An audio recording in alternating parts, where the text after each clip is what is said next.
طارق مسعود کی آواز، طارق مسعود وائس۔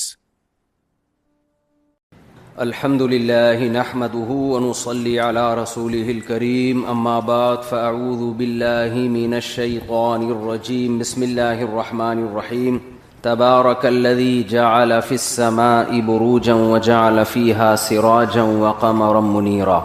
بیان سے پہلے ایک اعلان سن لیں کہ آپ لوگوں میں سے کسی نے بھی کوئی سوال پوچھنا ہو تو اگر کوئی پرچی ورچی ہو اس پہ لکھ دیں، ہے جی، یا ویسے ہی پوچھنا چاہیں تو بیٹھے بیٹھے بھی پوچھ سکتے ہیں، کھڑے ہو کر بھی پوچھ سکتے ہیں، لیکن یہ کہ بعض دفعہ یہ تجربہ ہوا ہے کہ جب کھلی اجازت دیے تو پھر ایک مچھلی بازار لگائے، تو اس میں یہ ہے کہ اتنا خیال کریں کہ کوئی بھی ساتھی اگر پوچھتے ہیں تو ان کے درمیان میں کوئی بیچ میں نہ بولے، بس ٹھیک ہے نا۔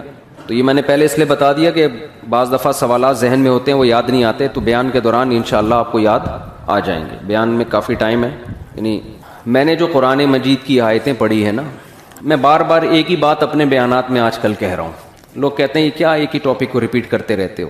دیکھو، اگر قوم کی مرض ایک ہی ہو تو اسی کو ہائی لائٹ کیا جائے گا نا۔ بیماری اگر ایک ہے، اب آپ کسی ڈاکٹر کے پاس جائیں، آپ کو شوگر کی وجہ سے سارے مسائل ہو رہے ہیں، ایک ڈاکٹر کے پاس گئے، وہ بھی کہے گا بھائی آپ کا مسئلہ شوگر ہے۔ دوسرے کے پاس جائیں، وہ بھی کہے یار آپ کا مسئلہ کیا ہے؟ شوگر ہے، اس کو کنٹرول کرو، اس کی وجہ سے یہ کڈنی مڈنی اور یہ ہارٹ مارٹ کے مسائل ہو رہے ہیں۔ آپ تیسرے ڈاکٹر کے پاس گئے، ڈاکٹر ہوگا تو وہ یہی بولے گا کہ یہ کیا ہے؟ شوگر ہے۔ پھر آپ پہلے والے کے پاس دوبارہ آ گئے، یار سب ایک ہی بات کر رہے ہیں، اب آپ بتائیں ڈاکٹر صاحب میری نظر کمزور ہو رہی ہے۔ وہ کہے گا بھائی مسئلہ کیا ہے؟ شوگر ہے۔ تو آپ ڈاکٹر سے کہیں کہ یار تم نے شوگر کے علاوہ کچھ پڑھا ہے؟ MBBS میں شوگر ہی پڑھی ہے اور کچھ نہیں آتا تمہیں؟ ڈاکٹر کہے گا آتا بہت کچھ ہے، لیکن آپ کا مرض کیا ہے؟ شوگر ہے۔ ہم نے جو پڑھا ہے نا بہت کچھ، شوگر کے علاوہ بھی بہت کچھ پڑھا ہے، لیکن آپ میرے پاس اس لیے آئے ہیں کہ میں آپ کو صحت دوں، تو آپ کا ہیڈک شوگر ہے۔ سمجھتے ہو کہ نہیں سمجھتے؟ تو لوگ مجھے بیانات میں کہہ رہے ہوتے ہیں یہ مولانا ہر وقت ایک ہی ٹاپک کو لے کے گھومتے رہتے ہیں، 2-4 ٹاپک ہیں، تو بھائی اللہ کا شکر ہے ہمیں اور بہت سارے ٹاپک آتے ہیں، ایسا نہیں ہے کہ ہمیں وہ ٹاپک نہیں آتے، لیکن وہ آپ کا مسئلہ نہیں ہے۔ آپ کا مسئلہ جو ہے نا، جو شوگر ہماری سوسائٹی کو ہو گئی ہے، وہ والی شوگر وہ الگ ٹائپ کی شوگر ہے۔ وہ کون سی شوگر ہے جس پر میں بار بار بولتا ہوں، جو میں ابھی انشاءاللہ اسی پر بات کروں گا، لیکن میرا انداز ہر بیان میں تھوڑا ڈیفرنٹ ہوتا ہے، تاکہ جیسے ڈاکٹر تو یہی کہے گا نا تمہیں شوگر ہے تمہیں شوگر ہے، تو وہ بور ہو جائے گا سن سن کے، تو ڈاکٹر انٹرٹینمنٹ کے لیے مختلف اسٹائل میں بولے گا کہ تمہیں شوگر ہے، ٹھیک ہے نا، تاکہ یہ بور نہ ہو۔ تو ابھی میرا یورپ کا بھی سفر ہوا، اس میں بھی ایک ہی ٹاپک کو میں لے کے چلا ہوں ہر جگہ، کیونکہ ان کا بھی وہی مسئلہ ہے جو ہمارا مسئلہ ہے، وہاں کے مسلمانوں کا بھی یہی مسئلہ ہے، جو کہاں کا مسئلہ ہے؟ یہاں کا مسئلہ۔ وہ مسئلہ میرے اور آپ کا مائک کا یہی بڑا مسئلہ ہے، ہر مسجد میں یہ مسئلہ ہے۔ تو ہم سب کا مسئلہ بہت بڑا یہ ہے کہ ہم نہ ادھر کے ہیں نہ ادھر کے، ہمیں یہی سمجھ میں نہیں آ رہا کہ ہم انگریز کے بچے ہیں یا ہم مسلمان ہیں۔ ہم نے اپنا باپ انگریز کو بنانا ہے، یورپین کلچر کو بنانا ہے، امریکہ کو برطانیہ کو اپنا باپ بنانا ہے، یا ہمارے لیے ہمارے لیڈر محمد صلی اللہ علیہ وسلم اور قرآن ہے؟ یہ بات اب تک اس میں ہمیں کنفیوژن بہت ہے۔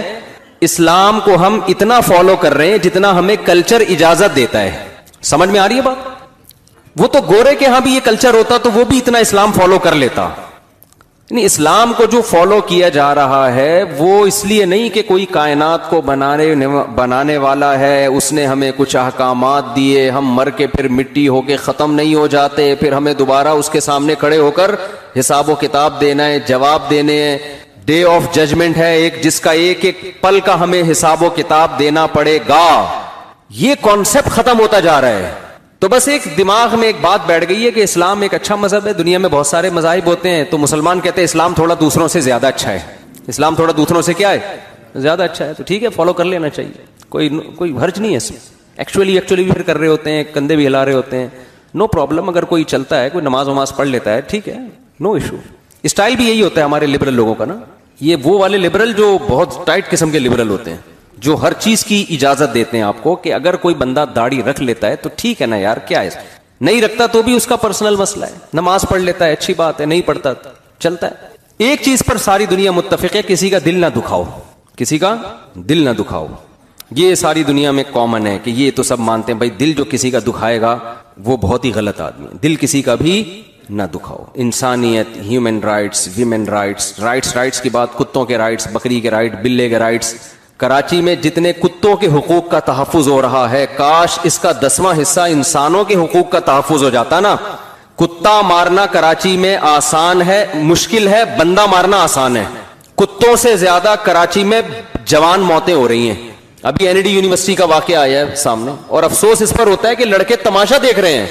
ایک بندہ ڈاکوؤں سے لڑ رہا ہے تو اس نے ہمت کی ہے تو پوری قوم جائے نا پکڑ لے اس کو. قوم تماشا دیکھ رہی ہے. تو ہمارا بڑا مسئلہ میرے بھائی کیا ہے کہ اسلام کا ہم نے ابھی دل و جان سے اس کو قبول کیا نہیں ہے. یہی وجہ ہے کہ اسلامی احکام کو فالو کرنے میں پھر ہمیں مزہ نہیں آتا. جب تک آپ کسی چیز کو دل و جان سے ایکسپٹ ہی نہیں کرتے, ذہنی طور پر, دلی طور پر, تو آپ کو اس کو فالو کرنے میں لذت محسوس نہیں ہوگی. جیسے منافقین کے بارے میں قرآن نے کہا لا الہ الائی ولا الہ ہاؤلائی, نہ ادھر کے ہیں نہ ادھر کے ہیں. آدھے تیتر آدھے بٹیر لٹکے ہوئے ہیں. نہ ہمارے مرد فالو کر رہے ہیں نہ ہماری عورتیں فالو کر رہی ہیں. کتنا کر رہی ہیں یہ یاد رہے گا؟ سبق ہی بھول رہے ہو آپ لوگ. کتنا مرد اور عورتیں اسلام کو فالو کر رہے ہیں, کتنا کر رہے ہیں ذرا آپ بتائیں. ابے تیتر بٹرنی پہ میں نے سمجھایا نا, جتنا کلچر اجازت دے رہا ہے. ان کو سمجھ میں آئیے بات, یہ دماغ میں جملہ بٹھا لیں. اسلام کو اتنا فالو کیا جا رہا ہے جتنا کلچر اجازت, یعنی کلچر میں جو چیز کلچر کا حصہ بن چکی ہے بس, اس سے زیادہ نہیں مسئلہ, اس سے زیادہ نہیں. تو دیکھو کچھ باتیں اللہ اس کے رسول نے بتائی ہیں, قرآن بتا رہا ہے وہ باتیں. وہ قرآن کے اہم ٹاپک ہیں, اہم موضوعات ہیں, ان کو سمجھ کے آپ کو اپنا کانسیپٹ کلیئر کرنا پڑے گا. میں زیادہ اس کو نہیں چھیڑوں گا, اس بات کو جلدی جلدی لے کے پھر میں آگے چلوں گا. آج میں عملی خرابیوں پہ کوشش کروں گا, بیان زیادہ کروں. میں تنہائی میں بیٹھ کے بار بار یہ غور کیا کرو, ہم بنے ہیں یا بنائے گئے ہیں. دیکھو ہم اتفاق کی پیداوار نہیں ہے کہ ونس اپون اے ٹائم ایک وجود میں آ گئے تھے. یہ بکواس ہے, دنیا کا سب سے بڑا جھوٹ ہے. یہ نہیں ہو سکتا. ایک تصویر کاغذ پہ بنی ہوئی ہو انسان کی, کوئی سائنسدان یہ دعویٰ کرے کہ کروڑوں اربوں سال میں یہ آٹومیٹیکلی پینٹنگ وجود میں آ گئی ہے, آپ مان لو گے؟ آپ کہو گے یار یہ ممکن نہیں ہے. کوئی یہ دعویٰ کرے کہ نہیں یہ آئنسٹائن نے کہا تھا, آپ کہو گے پھینک کے گیا وہ, چاہے آئنسٹائن کا ہے یا اس کا باپ کا ہے. کروڑوں سال میں بھی بے جان تصویر بھی پینٹنگ کے ذریعے آٹومیٹیکلی وجود میں نہیں آ سکتی. تو مجھے ایک بات بتاؤ یار, وہ تصویر جس کی آنکھ میں دیکھنے کی طاقت ہو, کان میں سننے کی طاقت ہو, زبان میں بولنے کی طاقت ہو, ناک میں سونگنے کی طاقت ہو, اور اس کے دانت ہو چبانے کے لیے, بولنے کے لیے زبان ہو, ذائقہ چکھنے کے زبان میں ایسے سافٹ ویئر لگے ہوئے ہوں, ہزاروں قسم کے یعنی ڈالو نا آپ اس زبان کے اوپر, فوراً سگنل دے دیتی ہو کہ کھٹا ہے, میٹھا ہے, کھارا ہے, ٹھنڈا ہے, گرم ہے, اتنی ساری چیزیں. اور اس زبان کو آپ کے لنگس میں ایسے ایڈجسٹ کیا ہو کہ آپ بولتے چلے جا رہے ہیں, چباتے چلے جا رہے ہیں, لیکن وہ دانتوں کے نیچے دبتی نہیں ہے. اتنی اسپیڈ سے بول رہے ہیں لیکن ایسی ہی اس کی ایڈجسٹمنٹ کی گئی ہے. تو میرے بھائی یہ ایک ایک چیز ورنیل کیلیپر جو ہے نا وہ تو بعد میں ایجاد ہوا تھا. اتنی انچوں کی چیزوں کو ناپنے کے لیے, ملی لیٹر کے بھی 1000 حصے کو ناپنے کے لیے, یہ نیچر نے خود سے اپنے آپ کو ایسا کیسے ڈیزائن کر لیا ہے کہ کان کے اندر ایسے باریک پردے لگا دیے ہیں کہ وہ جب آواز کی لہریں جا کے ٹکراتی ہیں, جس اسپیڈ سے جا کے جس فریکوینسی سے ٹکراتی ہیں اسی فریکوینسی کے ساتھ ہمیں الفاظ سمجھ میں آنا شروع ہو جاتے ہیں. ایسا خاندانی کان بنایا نا, خدا کی قسم اربوں کھربوں سال میں بھی ایسا کان خود بخود آٹومیٹیکلی وجود میں نہیں آ سکتا. تو سچی مچی کا کان کیسے وجود میں آ گیا؟ تو پہلے تو یہ جو ڈاروین ہے نا, ڈاروین جس کو باپ بنایا ہماری یونیورسٹیوں نے, اس کو اپنے دماغ سے نکال کے پھینکو باہر. ہمارے جو یونیورسٹی کے طلبہ یونیورسٹی پڑھ رہے ہیں نا, پروفیسر لوگ سمجھا رہے ہوتے ہیں ایکچولی یہ ہوا تھا, ایکچولی ارتقاء ہوا تھا, ایکچولی کر کے نا وہ بھوسا دماغوں میں ڈال دیا لوگوں کے. تو آپ چپ نہ رہا کرو. آپ یونیورسٹی میں کھڑے ہو, آپ بولے سر ایکچولی میں آپ سے ایک بات کرنا چاہتا ہوں. جب وہ پڑھا رہے ہو نا, کیونکہ یہاں بہت سارے لڑکے بیٹھے ہوئے ہیں لونڈے لپاڑے ٹائپ کے. کراچی میں تو یونیورسٹیوں میں کچھ بھی نہیں پڑھایا جا رہا, ایک ایتھیزم زیادہ پڑھایا جا رہا ہے آج کل. وہ یونیورسٹی والے بھی سنتے پڑھایا جا رہا ہے. پروفیسر لوگ کہتے ہیں کیوں نہیں پڑھا رہے بھائی, ہم تو پڑھا رہے ہیں. پڑھایا جا رہا ہے. میں نے پہلے کہہ دیا نہیں پڑھایا جا رہا, میں بول رہا ہوں پڑھایا جا رہا ہے. رجوع کر لیا نا, اعتراض بنتا نہیں ہے.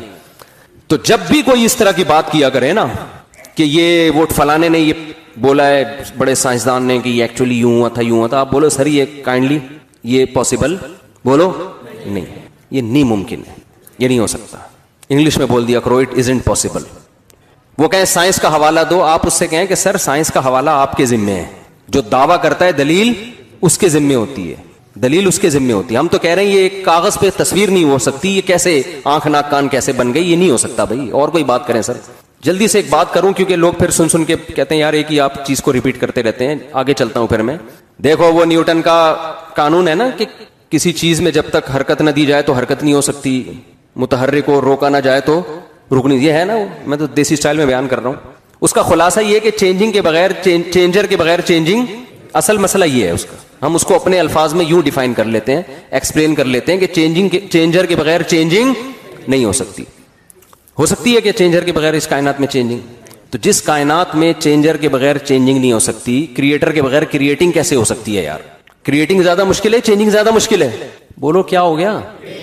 مجھے ایک بات بتاؤ, ایک انتہائی سست آدمی ہوں جیسے کہ ہوتے ہیں کراچی میں, ہلائے بغیر ہلتا نہیں ہے. سست لوگ ہوتے ہیں نا, بچوں میں بہت ساری قسمیں ہوتی ہیں, کچھ صبح صبح اٹھ رہے ہیں, جاگنگ کر رہے ہیں, جا رہے ہیں, کچھ پوستی قسم کے بچے ہوتے ہیں. یار یہ کراچی کے الفاظ کراچی میں ہی سمجھ میں آتے ہیں, باہر جا کے بولو ان کو سمجھ, وہ پتہ نہیں مجھ سے کیا کہہ رہے ہیں یار. کچھ پوستی قسم کے ہوتے ہیں, پڑے ہوئے ہیں, ہلتے نہیں ہیں. آئنسٹائن نے کہا تھا ہلائے بغیر, بولو نا, ہلیں گے نہیں. آپ اس آئنسٹائن سے پوچھو جو کم بخت ہلائے بغیر ہلتا نہ ہو, وہ آٹومیٹیکلی خود سے پیدا کیسے ہو گیا؟ یہ ممکن نہیں ہے, یہ ممکن نہیں ہے.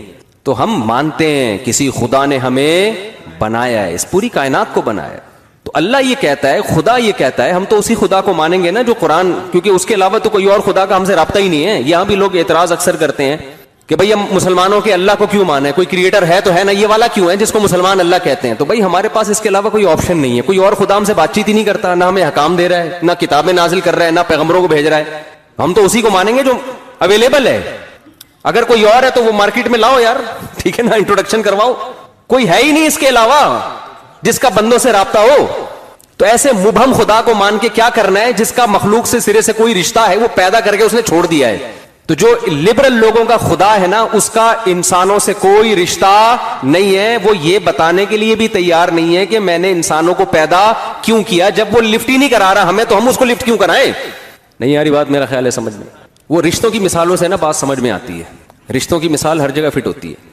اکثر آپ نے دیکھا ہوگا بچی کا رشتہ آیا, آپ نے کر دی, پھر بعد میں بہت سے لوگ نکل کے آتے ہیں, ابے یار ہمیں کیوں نہیں بتایا, ہم سے کر دیتے. آپ کہیں گے بھائی تم لوگوں نے بھیجا ہی نہیں پیغام. یہی ہوتا ہے نا بھائی, تم لوگوں نے, بھائی جو رشتے اویلیبل تھے ان میں. تو پھر وہی شعر ہوتا ہے, پھر ہم کہتے ہیں اب یہ شعر پڑھا کرو, دل کے ارماں آنسو میں بہہ گئے, ان کے بچے ہم کو ماموں کہہ گئے. یہی ہوتا ہے نا. میں اکثر اس شعر کی تشریح میں کراچی اور پاکستانی لڑکوں کے حالات بیان کرتا ہوں کہ ہمارے ہاں جو لڑکے ہیں نا کراچی کے, ان کے اکثر کے عشق ناکام ہوتے ہیں. اکثر کے عشق کیا ہوتے ہیں؟ وجہ اس کی ہے کہ قابلیت ہوتی نہیں ہے, دکان پکوڑوں کی ہوتی ہے, باتیں کروڑوں کی. شادیوں والے بیانات انہوں نے ہمارے سن لیے ہوتے ہیں, پیغامات بھیج رہے ہوتے ہیں. قابلیت ان میں یونیورسٹیوں میں نہ پڑھائی میں دلچسپی لے رہے ہیں, گٹکوں پہ سیٹ کیا ہوا ہے اپنے آپ کو, ٹھیک ہے نا. ساری رات گٹر کے ڈھکنوں پہ بیٹھے ہوئے ہیں, پان گٹکے کی محفلیں چل رہی ہیں. تو ظاہر ہے پھر رشتے کا انکار ہی ہونا ہے نا. کیا خیال ہے؟ لڑکی کا ابا تو سب سے پہلے دیکھے گا بھائی تو کماتا کیا ہے, اسٹیبل کتنا ہے, تو اس کو تو دیکھنا بھی چاہیے یہ سب چیزیں. تو پھر ان کی والی کسی اور کو مل جاتی ہے, تو ان کو پھر غم کتنے ہوتے ہیں. سب سے پہلا غم دل کے ارماں آنسوؤں میں بہہ گئے, اس کی شادی کہیں اور ہو گئی. پھر مزید غم ہوتا ہے کہ اس کے بچے بھی ہو گئے, اور جب دل پہ چھرے اس وقت چلتے ہیں جب وہ بچے آپ کو ماموں کہہ رہے ہوتے ہیں. یہ بہت سارے غم ہیں نوجوان طبقے کے. تو بھائی ہم اس اللہ کو مانیں گے جس کا ہم سے تعلق ہے. وہ اللہ قرآن کے علاوہ ہمیں کہیں بھی نہیں ملتا. وہ کسی آسمانی کتاب میں, کسی مذہبی کتاب میں ہمیں ملتا ہی نہیں ہے. جو والا ملتا ہے وہ اللہ لگتا نہیں ہے دیکھنے سے, سننے سے. آپ دوسرے مذہبوں کی کتابیں پڑھیں نا, جس کو وہ کہتے ہیں گاڈ کا کلام ہے, وہ جب آپ کلام پڑھو گے تو آپ کو لگے گا یہ گاڈ کا نہیں ہو سکتا. وہ کلام سے وہ اللہ لگتا ہی نہیں ہے, خدا لگتا ہی نہیں ہے جس کا وہ کلام ہے. ابے بھائی کوئی 18ویں 19ویں گریڈ کا آفیسر ہو, وہ کوئی اس کی کوئی اسپیچ آئے یوٹیوب پہ, کوئی آپ کو لنک بھیجے, یار اس کی تقریر سنو بڑی زبردست ہے, یہ 20ویں گریڈ کا آفیسر ہے. آپ تقریر سن کے بولو یار یہ تو گولے گنڈے کی باتیں کر رہا ہے, اور یہ گٹکے بنانے کے طریقے بتا رہا ہے, اور یہ چرس کیسے پینی ہے یہ بتا رہا ہے. تو آپ کیا کہو گے؟ یار یہ مجھے لگتا نہیں ہے باتوں سے کہ یہ 18ویں گریڈ کا آفیسر ہوگا, یہ لگتا ہی نہیں ہے. قرآن کے علاوہ جن کتابوں نے یہ دعویٰ کیا سوائے تورات اور انجیل کے, جن لوگوں نے دعویٰ کیا کہ ہم خدائی قوانین تمہیں بتا رہے ہیں، ہم نے جب ان کی کتابیں پڑھی تو پڑھنے کے بعد یہ لگتا نہیں ہے کہ یہ خدا کا کلام ہو سکتا ہے، یہ لگتا ہی نہیں ہے۔ ان کا سب سے بڑا فالٹ یہ ہے کہ اس میں خدا کے علاوہ کسی اور کی عبادت سکھائی جا رہی ہوتی ہے۔ دنیا میں کوئی بھی غیرت مند شخص یہ برداشت نہیں کرتا، کوئی باپ برداشت نہیں کرتا کہ میں اپنی اولاد کو کسی اور کے باپ کے طور پہ انٹروڈکشن کرواؤں۔ میں کوئی برداشت کر لے گا باپ؟ یہ بتاؤ نا بھائی۔ کوئی شوہر برداشت کر لے گا کہ میں اپنی بیوی کو اپنے انٹروڈکشن کرواؤں، اپنے دوست کا ایسے کرواؤں کہ اس کو شوہر وہ لگنے لگے؟ ہے بھائی، کبھی بھی نہیں ہوگا۔ تو خدا ایسا اپنا تعارف کروائے گا کہ لوگ عبادت میں بتوں کے سامنے جھکنا شروع کر دیں، ان سے مانگنا شروع کر دیں؟ یہ تو بتوں کی کتاب ہو سکتی ہے، یہ خدائی کتابیں نہیں ہو سکتی۔ آج اللہ نے اسلام کو سمجھنا اتنا آسان کر دیا ہے نا، اتنا آسان، اسلام کی حقانیت کو سمجھنا جتنا آج آسان ہے شاید اس سے پہلے کبھی بھی نہیں تھا۔ کمپیئر کر لیں آپ، جو اسلام کے مقابلے میں تحریکیں ہیں، دعوتیں ہیں، نظریات ہیں، اس کو اور اسلام کو مقابلے میں لا کے رکھیں گے، 2 اور 2 4 کی طرح سمجھ میں آئے گا کہ اسلام کے سوا کوئی دین فطرت نہیں ہے، کوئی برحق مذہب نہیں ہے۔ جب چیزوں کو کمپیئر کیا جاتا ہے نا دوسرے سے، پھر حقیقت کھلتی ہے۔ دیکھو ایک مثال دیتا ہوں میں، آپ کسی کے بارے میں یہ فیصلہ کرنا چاہتے ہیں کہ یہ سخی ہے یا کنجوس، تو کنجوس کی کوئی اسپیسیفک ڈیفینیشن ہے؟ کوئی کسی کتاب میں پڑھی آپ نے؟ کوئی اسپیسیفک ڈیفینیشن نہیں ہے، نہ سخی کی۔ اس میں سخاوت، سخی کو پہچانا جاتا ہے کنجوسوں کو دیکھ کے کہ یار اس قوم میں یہ لوگ اتنا خرچ کرتے ہیں لیکن ان میں یہ والا آدمی اس سے ڈبل خرچ کر رہا ہے، تو جب کمپیئر کریں گے تو آپ کو پتہ چلے گا یہ سخی ہے اور یہ کنجوس ہے۔ تو اسلام کی جو تعلیمات ہیں، اسلام کے جو نظریات ہیں، اسلام نے جو دعوے کیے ہیں، ان دعووں کو، ان نظریات کو، ان تھیوریز کو آپ جب کمپیئر کریں گے دوسرے مذہبوں کے ساتھ یا ان لوگوں کے ساتھ جو لا مذہب ہیں، جو مذہب کو سرے سے مانتے ہی نہیں ہے، جب آپ کمپیئر کریں گے نا، آپ بولیں گے بھائی اسلام کے علاوہ ہمارے پاس سیدھے راستے پر چلنے کا، اسلام کے علاوہ کوئی آپشن ہے ہی نہیں، ہے ہی نہیں، کوئی آپشن چھوڑا ہی نہیں اللہ تعالیٰ نے، کسی کو پنپنے ہی نہیں دیا۔ تو پہلے یہ عقیدہ بنائیں کہ ہمیں کسی نے پیدا کیا ہے، وہ پیدا کرنے والا اللہ ہے۔ کیوں؟ اس کی دلیل کہ اس رابطہ بندوں کے ساتھ کس کا ہے؟ اللہ کے علاوہ کسی کا رابطہ ہی نہیں ہے۔ ہم اس اللہ کو مانتے ہیں جس نے آدم علیہ السلام کو بھیجا، جس نے ابراہیم علیہ السلام کو بھیجا، جس نے موسیٰ علیہ السلام کو بھیجا، جس نے پوری سورہ یوسف نازل کر دی اور یوسف علیہ السلام کے واقعات سنائے، جس نے شعیب علیہ السلام کے واقعات سنائے، جس نے صالح علیہ السلام کے، ہود علیہ السلام کے، لوط علیہ السلام کے، اسحاق علیہ السلام کے، پورے کہ میں نے اپنے نمائندے دنیا میں بھیجے ہیں اپنے بندوں کو اپنا پیغام پہنچانے کے لیے۔ ایک نمائندہ نہیں، ہزاروں لاکھوں نمائندے اس نے بھیجے، جن کی ہسٹریاں، جن کی تاریخیں آج محفوظ ہیں، پوری دنیا میں جائیں آپ کو ان کی تاریخیں ملیں گی۔ میں جب ابھی اٹلی سے ہو کر آیا ہوں، عیسائیوں کا ملک ہے لیکن میرے دل میں اسلام کی محبت بڑھ گئی۔ کیوں؟ دیکھو جب آپ ہسٹری پڑھتے ہیں نا تو آپ کو 3 بڑی بڑی حکومتیں دنیا میں نظر آتی ہیں جنہوں نے پوری دنیا میں راج کیا ہے۔ ماضی کی طرف جائیں گے تو آپ کو یہودی ملیں گے، ان کی بہت بڑی خلافت تھی، ہسٹری بھی یہ بتاتی ہے، قرآن بھی یہ بتاتا ہے، انجیل بھی یہ بتاتی ہے، تورات بھی یہ بتاتا ہے، تبھی تو یہودی اسرائیل کے پیچھے لگے ہوئے ہیں نا اسرائیل میں، تاکہ ہمارا ماضی واپس لوٹ آئے۔ بہت بڑے خطے پر کس کی حکومت تھی؟ یہودیوں کی، اس پر سب متفق ہیں۔ گریٹ امپائر یہودی تھے۔ آپ بتاؤ یہودی کے بعد عیسائی آئے، اتنی بڑی خلافت یہودیوں کی دنیا کے اکثر آباد حصے پر، اللہ نے وہ یہودیوں سے چھین کے کس کو دے دی؟ عیسائیوں کو۔ اگر یہ قوم پرستی کی جنگ ہوتی نا تو چھوٹے چھوٹے ملکوں نے وجود میں آنا تھا، اتنی بڑی خلافت اور ریاست نے وجود میں نہیں آنا تھا۔ اس کا مطلب کیا کہ یہودیوں کی جو اتنی بڑی حکومت دنیا میں قائم ہوئی، قومیت کے نعرے پہ نہیں ہوئی، ایک نظریے کے نعرے پہ ہوئی۔ اس نظریے میں اتنی اٹریکشن تھی کہ لاکھوں لوگوں نے اس نظریے کے پیچھے قربانی دی اور قوم پرستی کو چھوڑا، اور اس کلمے اور اس نظریے کے پیچھے پوری دنیا میں اللہ نے ان کی حکومت کو قائم کیا۔ یہ آسانی سے ممکن نہیں ہے، یہ جب تک کوئی مضبوط تھیوری نظریہ پیچھے نہیں ہوتا لوگوں کے لیے جان دینا ممکن نہیں ہوتا۔ قومیت کا نعرہ تو ہٹلر نے لگایا تھا نا، چند ملکوں پہ قبضہ کر کے رشیا میں گیا تو پٹ پٹا کے واپس آ گیا وہاں سے۔ سمجھ میں آ رہی ہے نا بات؟ اس نے قومیت کا نعرہ لگایا تھا، تو قومیت کے نعرے چلتے نہیں ہیں کیونکہ قومیں مختلف ہوتی ہیں، وہ اس نعرے پہ تھوڑی جمع ہوں گی۔ رشین کہیں گے تیری قوم جرمن ہے، ہماری رشین ہے، ہم کیوں تجھے مانے بھائی؟ تو میں نے جا کے اٹلی میں دیکھا عیسائیوں کی جو ہے نا کتنے بڑے بڑے church, once upon a time کیسا راج تھا ان کا دنیا پہ، جتنی بڑی ہماری مسجدیں ہیں اس سے بڑے بڑے چرچ ان کے، کتنا پیسہ خرچ کیا، کتنی بڑی بڑی حکومتیں اور کتنی بڑے خطے پر ان کی ریاست. وجہ کیا کہ یہود حضرت موسیٰ علیہ السلام کو مانتے تھے، سچے پیغمبر کے ماننے والے تھے، دین پر چلتے رہے. اللہ نے ان کے ذریعے پوری دنیا میں دین کو نافذ کیا. پھر دنیا میں عیسائیت آئی. عیسائی چونکہ حضرت عیسیٰ علیہ السلام سچے پیغمبر کو مانتے تھے، تھوڑے سے تھے، لیکن اللہ نے یہودیوں سے لڑوا کے ان کو یہودیوں کی گریٹ امپائر، گریٹ حکومت کا خاتمہ کر کے خلافت کس کی قائم کر دی دنیا میں؟ عیسائیوں کی. عیسائیوں کے بعد اسلام آیا. اسلام جب آیا مکہ میں ایک یتیم پیغمبر صلی اللہ علیہ وسلم جو نہ لکھنا جانتے نہ پڑھنا جانتے، کوئی یونیورسٹی نہیں مکہ میں، کوئی دینی کوئی تعلیم کا ذریعہ نہیں، لکھنے پڑھنے سے عاری لوگ، اور ادھر روم جو تھے ان کی اتنی بڑی خلافت تھی، وہ لکھنا بھی جانتے تھے، پڑھنا بھی جانتے تھے، مذہب کو فالو کرتے تھے.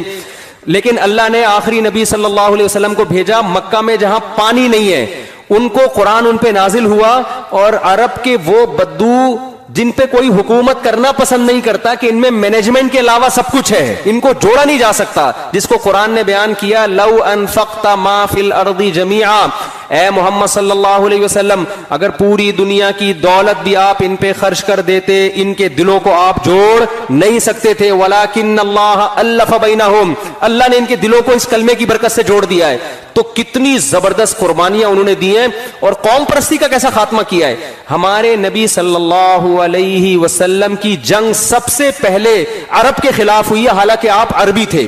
غزوہ بدر ہوئی ہے نا پہلے، ادھر بھی عرب ادھر بھی عرب، اور پھر عرب میں آپ صلی اللہ علیہ وسلم کی جنگ قریشیوں کے خلاف ہوئی ہے جو آپ کا خاص قبیلہ تھا. پھر قریشیوں میں بنو ہاشم کے خلاف ہوئی ہے جو اس قبیلے در قبیلہ جو آپ کا خاص قبیلہ ہے. آپ اپنے چچا پھوپھی زاد بھائیوں سے آپ کی سب سے پہلے جنگ ہوئی ہے. اس میں اسلام نے اس کانسیپٹ کا جو ہے نا جڑ سے اکھاڑ دیا کہ قوم پرستی کی اسلام میں جنگ کا تصور نہیں ہے. زمین پہ حکومت ہوگی، لڑائی ہوگی، ایک نظریے کے پیچھے. وہ نظریہ کیا ہے؟ ہم خدا کو، اس کے پیغمبروں کو ماننے والے ہیں، اور دنیا میں اللہ کے احکامات کو ہم اپنے اوپر بھی نافذ کریں گے، دنیا میں بھی نافذ کریں گے. اس نظریے میں اتنی پاور، اتنی طاقت، خدا کی قسم کسی معاذ اللہ نقل کفر کسی جھوٹے نبی کو فالو کرنے والے اتنی بڑی قربانیاں نہیں دے سکتے. تھوڑے عرصے میں انگریز لکھتے ہیں یہ بات کہ دنیا حیران ہے کہ اتنے تھوڑے سے عرصے میں، حضرت عمر کا جب دور حکومت آیا ہے 22 لاکھ مربع میل پر مسلمانوں کی حکومت قائم ہو چکی تھی. کتنے بڑے حکومت. میں دنیا میں جہاں بھی گیا ہوں نا، جب ان کی ہسٹری پڑھی ہے پتا چلا یہاں صحابہ کرام آ چکے تھے. دنیا میں آپ جہاں بھی جاؤ، ناروے جو ہے نا، ناروے جو بالکل دنیا کا آخری کنٹری ہے، اس کا بھی نارتھ جہاں سورج نکلتا ہی نہیں ہے، کبھی نکلتا ہے تو ڈوبتا نہیں ہے، وہاں ایک بورڈ لکھا ہوا ہے اینڈ آف دا ورلڈ. وہاں جانے کا پروگرام ہے انشاءاللہ. ابھی سردی تھی، فلائٹیں کینسل ہو رہی تھی، ورنہ ہم چلے جاتے. وہاں بھی مسلمانوں کے سکے موجود ہیں. جب گئے نا وہاں لوگ، تو وہ جو عرب کے تجارتی سکے ہوتے ہیں نا، اب یہ نہیں پتا کہ وہاں مسلمانوں کی حکومت ہے یا عربوں سے تجارتی لین دین. کوئی دنیا کا کونا ایسا نہیں ہے جہاں اسلام نہ پہنچا ہو. او بھائی اونٹوں پہ کیسے اتنے لمبے لمبے سفر کیے. یہ تو بڑی روم کی تو بڑی طاقتیں تھیں. حکومتی سطح پہ جب کوئی قوم لڑائی کی تیاری کرتی ہے اور 1000 سال سے وہ اپنے آپ کو اسٹیبل کر رہی ہو، تو کیا آپ اس کی طاقت اور قوت کا اندازہ لگا سکتے ہو؟ ادھر عرب کے بدو ہیں جن میں سائنس کے علاوہ سب کچھ ہے ان کے پاس، کوئی سائنسدان نہیں تھا ان کے پاس. تو آپ مجھے ایک بات، یہ خوشبو کس نے اتنی تیز لگا دی ہے یار؟ یہ اچھی بلی چل رہی تھی دھوئیں والی اود کی، سائنس نہیں ہے نا، مسئلہ سارا یہی. تو آپ مجھے ایک بات بتاؤ، یہ ایک معجزہ ہے یا نہیں ہے کہ پہلے یہودیوں کی اتنی بڑی حکومت وہ کیسے قائم ہو گئی بھائی؟ پھر یہودیوں کے بعد عیسائیوں کی اتنی بڑی حکومت وہ کیسے قائم ہو گئی؟ پھر عیسائیوں کے بعد کس نے حکومت کی ہے دنیا پہ؟ مسلمانوں نے راج کیا. آپ افغانستان میں کابل جاؤ، حضرت عثمان رضی اللہ تعالیٰ عنہ کے دور میں کابل فتح ہو گیا تھا. آذربائیجان جاؤ، میں گیا ہوں نا آذربائیجان، ازبکستان گیا ہوں، ازبکستان، آپ وہاں کی ہسٹری پڑھو. حضرت عثمان کے دور میں یہاں پر مسلمان فوجیں داخل ہو چکی تھیں. حضرت حذیفہ بن یمان رضی اللہ تعالی عنہ نے آذربائیجان سے، بخاری یا مسلم کی روایت ہے، آذربائیجان سے حضرت عثمان کو خط لکھا، آذربائیجان سے، کہ قرآن کا ایک نسخہ متعین کریں. لوگ مختلف قراتوں، مختلف نسخوں کی وجہ سے کنفیوژن کا شکار ہو رہے ہیں. آذربائیجان یا پوری دنیا میں تمام لوگوں کو ایک قرآن، ایک مصحف مرتب کر کے دے. حضرت عثمان نے فوراً مشاورتی کونسل بلائی اور اس پر کام شروع کر دیا. تو یہ خط کہاں سے گیا تھا حضرت عثمان کے پاس؟ آذربائیجان. کہاں ہے حضرت عثمان؟ کدھر تھے؟ ترکی میں آپ جاؤ، کتنا دور ہے ترکی بھائی عرب سے. آپ کو وہ جو دیوار ہے نا جو 1000 سال سے کوئی گرا نہیں سکا تھا, اس دیوار کے قریب حضرت ابو ایوب انصاری رضی اللہ تعالیٰ عنہ کی قبر نظر آئے گی. آپ نہیں آ رہا سمجھ, میرا خیال ہے نہیں آ رہا. کسی ایسے نعرے کے پیچھے نا جس نعرے میں دم نہ ہو, جس نعرے میں دم نہ ہو, جس نظریے میں دم نہ ہو, اس نظریے کی بیس پر اتنا بڑا انقلاب دنیا میں کبھی بھی نہیں آتا. پہلے بنو امیہ کی خلافت, خلفائے راشدین کی خلافت قائم ہوئی, پھر بنو امیہ کی خلافت میں اور اسلام دنیا میں پھیلا ہے. محمد بن قاسم آپ کیا سمجھتے ہو کس دور کا آدمی تھا جب وہ سندھ فتح کیا ہے, ملتان تک آ گیا تھا وہ. یعنی آپ اس نقشہ دیکھو نا, اس زمانے میں پہلی صدی ہجری کی بات کر رہا ہوں میں. دنیا میں چاروں طرف آپ نظر دوڑاؤ گے مسلمان فاتحین داخل ہو رہے تھے. دیبل کے راستے سندھ میں محمد بن قاسم آیا. محمد بن قاسم کا شمار تابعین میں ہوتا ہے جس نے صحابہ کی زیارت کی تھی. 17 سال کی عمر میں محمد بن قاسم لشکر کو لے کے چلا ہے. 17 سال کی عمر میں سوچو میپ کیسے پڑا ہوگا کہ دیبل کدھر ہے, سندھ کدھر ہے, راجہ داہر پہ کیسے حملہ کرنا ہے. راجہ داہر اور اس جیسے کمانڈر کی تو صدیوں سے وہاں حکومت تھی. کون سی ٹیکنالوجی ان کے پاس آئی, کون سا میپ انہوں نے استعمال کیا کہ اس راستے سے ہم سفر کرتے کرتے سمندر پہ اتریں گے, سمندر کے راستے دیبل میں داخل ہو کے راجہ داہر کی فوجوں سے ہم لڑیں گے, لڑنے کے بعد فتح ہوگی تو سندھ سے آگے فتح کرتے کرتے ملتان شریف جا کے پہنچیں گے ہم. ملتان میں جب راجہ یہ محمد بن قاسم پہنچا تو پھر خلافت تبدیل ہو گئی تھی, بغاوت ہوئی تھی تو کمانڈر چینج ہو گیا, اس نے بلا لیا محمد بن قاسم کو. تو آپ مجھے بتاؤ یہ پٹھان مہاجر پنجابی کے نعرے کی بیس پر یہ سب کچھ ہو سکتا ہے؟ اگر محمد بن قاسم کہتا ہے میں عربی ہوں اور بنو امیہ کا ہوں تو بنو امیہ کی خلافت میں نے قائم کرنی ہے, تو امیہ خاندان کے چند لوگ اس کے ساتھ ہو جاتے, باقی سارے کیا کر جاتے؟ بولو نا. وہ کہہ رہے ہیں ان کی جنگیں ہمارا مسئلہ تھوڑی ہے. تو دنیا میں 1920 میں ترکی خلافت کا خاتمہ ہوا ہے. میں بھی جب وہاں گیا نا اٹلی میں, پیرس میں, تو پیرس میں ہم نے مسلمانوں کی توپیں دیکھی, صحیح ہے نا, جو الجزائر میں لڑائی ہوئی تھی نا. ابے بھائی فرانس کی لڑائی ہوئی تھی الجزائر سے, یہ زیادہ پرانا قصہ نہیں ہے. تو الجزائر سے انہوں نے توپیں پکڑی تھیں. اس وقت ہم توپیں غیر مسلموں سے ادھار نہیں لیتے تھے. اب تو ہم پٹاخہ بھی لینا ہونا تو چائنا سے لے رہے ہوتے ہیں. شب برات میں پھاڑنے کے لیے پٹاخے کہاں سے آ رہے ہیں؟ وہ پٹاخہ بھی شب برات میں ہم خود نہیں بنا رہے. یہ تو اب زوال ہے نا, یہ 100 سال پہلے نہیں تھا. توپیں ہماری اپنی تھیں, بم ہمارے اپنے تھے, سائنسدان ہمارے اپنے تھے. اللہ نے ایسا عروج دیا مسلمانوں کو کہ سائنٹسٹ بھی ہمارے. انگریزوں نے اپنی کتابوں میں یہ بات لکھی ہے کہ 400 سال تک ہمارے سائنسدانوں کی کتابیں گوروں کی یونیورسٹیوں میں پڑھائی گئی ہیں. 400 سال تک, 2-4 دن کی بات نہیں ہے. ہماری یونیورسٹیوں میں گورے پڑھنے کے لیے آیا کرتے تھے, ہماری یونیورسٹی میں پڑھنے کے لیے آیا کرتے تھے. سلطان محمد فاتح نے جب استنبول فتح کیا نا, قسطنطینیہ جو استنبول ہے ترکی کا, کیونکہ یہاں یہ دو حکومتیں تھیں نا عیسائیوں کی, 2 فرقوں میں بڑے فرقے 2 تھے, آرتھوڈاک اور کیتھولک. تو کیتھولک کی جو خلافت تھی وہ اٹلی میں تھی, اور یہ جو تھے آرتھوڈاک جو تھے ان کی خلافت تھی یہاں ترکی میں. تو دونوں ان کے گریٹ امپائر سمجھے جاتے تھے. یہ نبی صلی اللہ علیہ وسلم نے فرمایا, کتنا بڑا ویژن نبی صلی اللہ علیہ وسلم کا, مکہ میں پیدا ہوئے ہیں جہاں کھانے پینے کا انتظام نہیں ہے. غربت کا یہ عالم ہے کہ عرب اپنے بچوں کو غربت کے خوف سے قتل کر دیا کرتے تھے کہ کھلائیں گے کہاں سے ہم ان کو. لکھنے پڑھنے کا رواج آپ کو بولنا پڑے گا نہیں ہے, نہ لکھنا جانتے نہ پڑھنا جانتے. تجارتیں بھی باہر سے ہو رہی ہیں تو کھانے کو ملتا تھا, شام بام سفر کرنے جاتے تھے تو کچھ آ جاتا تھا گھر میں راشن. فاقوں والی زندگی. او مسکین ذا متربہ, قرآن جن غریبوں کا ذکر کرتا ہے نا مکہ کے, جن کو کھلانے کی ترغیب دے رہا ہے. میں جب یہ آیتیں پڑھتا ہوں ہم کہتے ہیں اس قسم کے غریب آج کل مارکیٹ میں کیا ہیں, شارٹ ہے. اللہ کہتے ہیں اس مسکین کو کھلاؤ ذا متربہ جس کو بھوک نے اس کے پیٹ کو مٹی سے ملا دیا ہو. آج کوئی فقیر مانگنے کے لیے آتا ہے, توند نکلی ہوئی ہوتی ہے, اس کی توند نکلی ہوئی ہوتی ہے. آپ اس کو دال چاول کھلاؤ کھائے گا ہی نہیں. وہ فقیروں کے اسٹائل چینج ہو گئے ہیں. اور یورپ کے ہم نے فقیر دیکھے, وہ تو ایسے آدمی کا دل کرتا ہے بھائی تو کھڑا ہو جا ہمیں یہاں بٹھا دے. وہاں تو اور عجیب اسٹائل کے فقیر ہے, بھائی باجے لے کے بیٹھا ہے گانا گا رہا ہے. اور میں نے دیکھا ایک فقیر جو ہے نا اس کے آگے نمبر لکھا ہوا ہے. میں نے کہا شاید یہ پتہ نہیں کس چیز کا نمبر ہے. انہوں نے کہا یہ اس کا بینک اکاؤنٹ نمبر ہے. بھیک اکاؤنٹ میں ڈالے بھائی آپ. ہم نے کہا یار ان کا اسٹائل ہی چینج ہے. وہ غریب آدمی آیا نا, ایک کسی نے کہا کہ یار وہ کل آنا. اس نے کہا ایک 5 روپے دے دو. اس نے کہا کل آنا. اس نے کہا اس کل کے چکر میں نا اس علاقے میں لاکھوں روپے میرا پھنسا ہوا ہے. یہاں پہ کل کے چکر میں اس علاقے میں میرا لاکھوں روپے پھنسا ہوا ہے. مس کالیں بھی چل رہی ہیں. غریب آیا, کہنے لگا کہ خاتون سے کچھ کھانا وانا ہے. اس نے کبھی تیار نہیں ہوا. کہہ رہا ٹھیک ہے جب تیار ہو جائے مس کال دے دیے گا.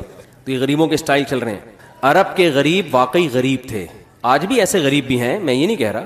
لیکن میجورٹی جو ہمیں نظر آ رہی ہے نا وہ اس ٹائپ کے نہیں ہے, وہ گھننے بنے ہوئے ہوتے ہیں. تو اتنی غربت, جب اتنی غربت ہوتی ہے تو انسان کے بڑے بڑے ویژن ہو سکتے ہیں؟ بولو نا, کوئی بڑا سوچتا ہے؟ وہ غریب آدمی کیا سوچے گا, یار میرا پیٹ بھر جائے, مجھے کہیں سے بہت ہی غربت ہوگی تو چپل چرانے کی سوچے گا, یار بس مسجد کے چپل چراؤں, کوئی انتظام ہو جائے میرے لیے.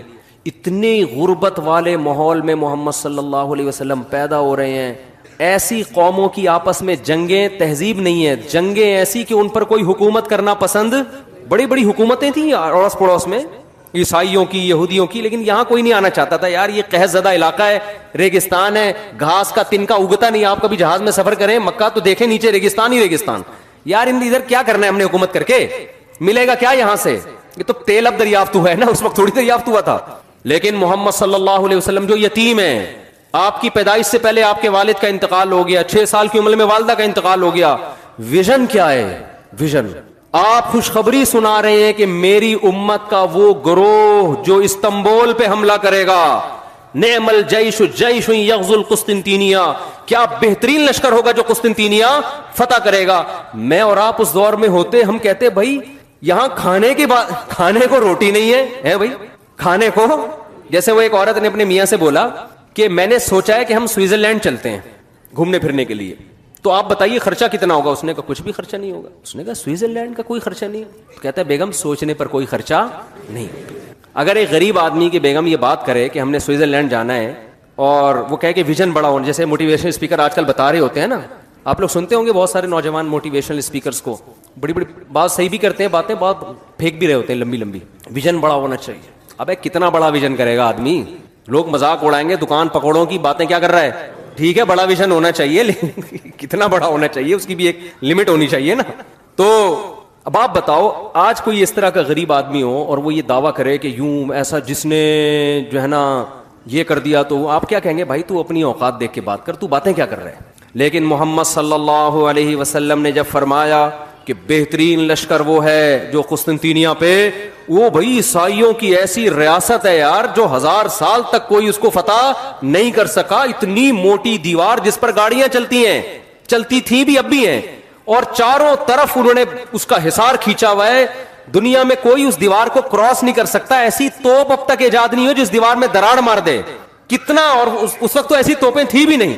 لیکن آپ صلی اللہ علیہ وسلم خوشخبری سنا رہے ہیں, سب سے بہترین لشکر, نعم الامیر امیرھا, اس کا کمانڈر کتنا اچھا ہوگا جو قسطنطینیہ پہ کو فتح کرے گا. یہ ویژن جو ہے نا, یہ اس کی علامت ہے کہ آپ صلی اللہ علیہ وسلم برحق نبی تھے. جب انسان کا کانسیپٹ مضبوط ہوتا ہے نا, بہت 2 اور 2 4 کی طرح اس کو پتا ہو کہ میں صحیح ہوں, اس پہ یہ باتیں سوٹ کرتی ہیں. جو جس کو اپنے برحق ہونے کا 100% یقین نہیں ہوتا, وہ ایسی باتیں کر کے قوم میں اپنا مذاق اڑوانا نہیں چاہتا. جب صحابہ نے نبی صلی اللہ علیہ وسلم سے یہ خوشخبری سنی ہے تو اسی وقت سے نبی کے دنیا سے جانے کے بعد صحابہ نے تیاریاں شروع کر دی کہ یہ فضیلت کس کے حصے میں آئے, ہمارے حصے میں. اسی وجہ سے حضرت ابو ایوب انصاری رضی اللہ تعالیٰ عنہ ترکی گئے اس لڑائی میں شرکت کے لیے. 90 سال کی عمر میں آپ کا وہاں انتقال ہوا ہے. اتنے بڑھاپے میں جا رہے ہیں جہاد کرنے کے لیے, یہ فضیلت حاصل ہو جائے. سمجھ میں نہیں آ رہی میرا خیال ہے بات. تو آپ ہسٹری اگر اینک لگا کے پڑھے نا, تو آپ کو لگے گا بھائی دنیا میں حکومتیں کس نے کی ہیں؟ آسمانی مذاہب نے. اس کا مطلب ان کا لنک پیغمبروں کے ساتھ تھا, چاہے وہ یہودیت ہو, چاہے وہ عیسائیت ہو, چاہے وہ اسلام ہو. آج بھی دنیا میں میجورٹی کس کی ہے؟ جو آسمانی مذاہب کو مانتے ہیں. تو آپ ان مذاہب کو کلعدم قرار دے دیں کہ ان کی کوئی حقیقت ہی نہیں ہے, یہ سب مذہبی لوگوں کے چورن چٹنیاں ہیں, منجن ہیں. یہ گراؤنڈ ریئلٹی کے کیا ہے؟ خلاف. ایک ایتھیسٹ ہے, اس نے یوٹیوب پہ کلپ بنا کے ڈالا کہ یہ حضرت عیسیٰ علیہ السلام اور موسیٰ علیہ السلام ان نام کی کوئی شخصیات آئی نہیں ہے, یہ تاریخ کا بدترین جھوٹ ہے. سمجھ رہے ہیں نا, کہہ رہے ہیں ایسی بنایا ہوا اہل کتاب عیسائیوں اور مسلمانوں نے نا اپنا منجن بیچنے کے لیے, منجن تو میں استعمال کر رہا ہوں, یہ بس انہوں نے ایسی کہانی ہے, کوئی ثبوت تھوڑی ہے ہمارے پاس عیسیٰ علیہ السلام آئے تھے کہ نہیں آئے تھے. ان کو چاہیے ثبوت سائنسدانوں سے, حالانکہ یہ سائنس کا ٹاپک ہے ہی نہیں. ٹھیک ہے نا. ہاں, جو ایک سائنس, ہسٹری کی بھی تو سائنس ہوتی ہے نا, وہ کسی تاریخ دان سے پوچھو گے وہ کہے گا یہ کیسے ہو سکتا ہے کہ نہیں آئے. تو میں نے اس سے کہا, میں نے کہا دیکھو, بیان میں نے بات ریکارڈ کروائی کہ یہ جب انسان پاگل ہوتا ہے نا تو کتنا پاگل ہو جاتا ہے. عیسیٰ علیہ الصلوۃ والسلام کے وجود کا انکار کر رہا ہے, کہہ رہی یہ فرضی شخصیات تھیں, کوئی تھے ہی نہیں. یہ کیسے ہو سکتا ہے؟ یہ جس پیغمبر کے دنیا سے جانے کے بعد سے سال شروع کیا گیا ہو, کیلنڈر چلتا آ رہا ہو, یہ کیلنڈر اس بات کی علامت ہے کہ اس پیغمبر کے وجود کا دنیا میں کوئی انکار کر نہیں سکتا. یہ جو کیلنڈر دنیا میں سب سے زیادہ چلا, عیسائی کیلنڈر چلا ہے نا. جب اسلامی حکومت تھی تو اسلامی کیلنڈر چلتا تھا, جب وہ خلافت کا خاتمہ ہوا تو پھر کس کا کیلنڈر غالب آ گیا؟ عیسائیوں کا کیلنڈر. تو ہم جب کہتے ہیں 2022, اس کی ابتدا کہاں سے ہو رہی ہے؟ حضرت عیسیٰ. عیسائی کہتے ہیں وفات سے, ہم کہتے ہیں آسمانوں پہ اٹھائے جانے سے. وہ کیلکولیشن میں غلطی ہوئی ہو نہیں ہوئی ایک الگ ٹاپک ہے, لیکن جس پیغمبر کے اتنی بڑا تاریخی واقعہ ہے, بھائی تھوڑا سا بچوں کو چپ کرا لے تھوڑا سا, تو جس پیغمبر سے ایک منسلک ہے ایک چیز, اسی پیغمبر کے وجود کا انکار کر رہے ہیں. تو پیغمبر دنیا میں آئے تھے جنہوں نے موٹیویٹ کیا, اور پھر اس پیغمبر پر ایمان کیسے لے آئے اتنے سارے لوگ, ان کے لیے گردنیں کٹانے کے لیے تیار کیسے ہو گئے. کسی جھوٹے شخص کے لیے, اتنے جھوٹے شخص کے گرد اتنی بڑی انسانیت کبھی بھی جمع نہیں ہو سکتی, کبھی بھی جمع نہیں, اور اتنی قربانی نہیں دے سکتی. اس سے صاف پتہ چلتا ہے اللہ نے عیسیٰ ابن مریم کے بارے میں قرآن میں جو دعوے کیے ہیں کہ ہم نے ان کو جو معجزے دیے تھے, مردوں کو زندہ کر دینا اور کوڑ کے مریضوں کو ہاتھ لگا کے شفا مل جانا, یہ سارے معجزے لوگوں نے دیکھے تھے, جس کی وجہ سے لوگ ان پر ایمان لے کر آئے. تو یہ برحق ہونے کی علامت ہے. میں جلدی سے بات کو ٹاپک کی طرف لے کر آتا ہوں, تمہید میری اکثر بیانات میں لمبی ہو جاتی ہے. تو میں آپ سے عرض کر رہا تھا, دیکھو بھائی, آپ تاریخ بھی پڑھو گے آپ کو اسلام کی حقانیت نظر آئے گی. ہمارے جو دینی کتابیں ہیں نا, جو اسلامی لا جو خلافت عثمانیہ میں چلتا تھا, آپ حیران ہوگے, اس میں بعض کتابیں عیسائیوں نے لکھی ہیں. ایک دن کیا ہوا, ہم نے ایک عربی میں کتاب دیکھی جو اسلامی فقہ ہے نا, تو کتاب پہ رائٹر کا نام لکھا ہوا ہے کوئی کرسچن. ابے میں نے کہا یہ تو اسلامی فقہ ہے, قرآن و حدیث سے جو مسائل اخذ کیے گئے ہیں, اس کا رائٹر غیر مسلم کیسے ہے؟ پتہ یہ چلا کہ اسلامی خلافتیں تھی نا, تو قانون کی تو ضرورت تھی, تو غیر مسلم وکلا بھی, وکیل غیر مسلم بھی ہوتے تھے. جیسے آج ہم انگریزی قانون کی کتابیں لکھتے بھی ہیں, پڑھتے بھی ہیں, حالانکہ ہم تو مسلم ہیں نا, لیکن باپ ہمارا کون بنا ہوا ہے؟ گورا باپ بنا ہوا ہے. تو اس قانون کو پڑھا بھی جا رہا ہے, لکھا بھی جا رہا ہے. تو اس سے پتہ چلتا ہے جب خلافت عثمانیہ تھی تو غیر مسلم یہ کام کر رہے تھے جو ہم کر رہے ہیں آج. یعنی اس عیسائی نے لکھا ہے یہ ابو حنیفہ کا قول ہے اور فتویٰ ابو یوسف کے قول پر ہے. ہمیں حیرانی ہو رہی ہے یار, یہ غیر مسلم لکھ رہا ہے کہ قول ابو حنیفہ کا ہے, لیکن فتویٰ کس پر ہے؟ امام ابو یوسف کے قول پر ہے. تو کیسا شاندار ماضی تھا, آج دیکھ کے ایسا لگتا ہے ہم کبھی دنیا میں تھے ہی نہیں. تو میں اب جلدی سے اصل ٹاپک کی طرف آتا ہوں. مجھے ایک بات بتاؤ, خواتین سے گزارش ہے کہ بچوں کو چپ کرا لیں. ویسے بچوں کے شور سے ہمیں ٹینشن نہیں ہوتی, لیکن کوشش چپ کرانے کی کرانی چاہیے. پھر بھی ہوتے نہیں ہیں بچے چپ, برداشت کرنا پڑتا ہے. تو کوشش کر لیں, کیونکہ ہمارے بھی اللہ کا شکر ہے ہول سیل کے حساب سے بچے, ہمیں پتہ ہے بچے کو جتنا چپ کراؤ گے نا وہ اور بولے گا. بچے کو جتنا چپ کرانے کی کوشش کرو گے وہ اتنا ہی بولے گا. تو اب میں آپ کو اصل بات کی طرف آ رہا ہوں. دیکھو, قرآن اللہ میاں نے ہمیں دیا ہے. میں آپ سے ایک بات کہتا ہوں, یا تو قرآن کو فالو کر لو یا گورے کو فالو کر لو. گورے کو اس لیے کہہ رہا ہوں کہ گورا کسی آسمانی مذہب کو, آج کا جو گورا ہے وہ کسی آسمانی مذہب کو نہیں مانتا.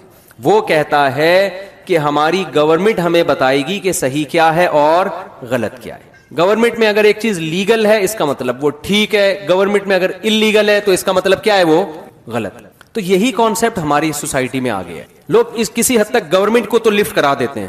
تو دیکھو گورنمنٹ, میں نہیں کہہ رہا آپ گورنمنٹ کے قانون کے خلاف چلیں, لیکن گورنمنٹ سے اوپر کون ہے؟ اللہ ہے. وہ کہہ رہے یہ کائنات میری ہے, یہ زمین میری ہے, تمہیں رزق میں دیتا ہوں, گورنمنٹ نہیں دیتی تمہیں. ہمارے یہاں قانون پاس ہوا نا 18 سال سے پہلے لڑکی کی شادی نہیں ہوگی, اس میں میں نے بیان کیا, میں نے کہا اس قانون کو مسلمان نہیں مانے گا, کیونکہ خدا نے اجازت دی ہے لڑکی بالغ ہو تو اس کی شادی کر دو. تو یہ کہ پاگل ہے جو ایک باپ کو ایک اچھا رشتہ بیٹی کے لیے مل رہا ہے وہ اسمبلی میں حکومت سے پوچھے گا کیا ان لوگوں کو فکر ہے ہماری بیٹیوں کی؟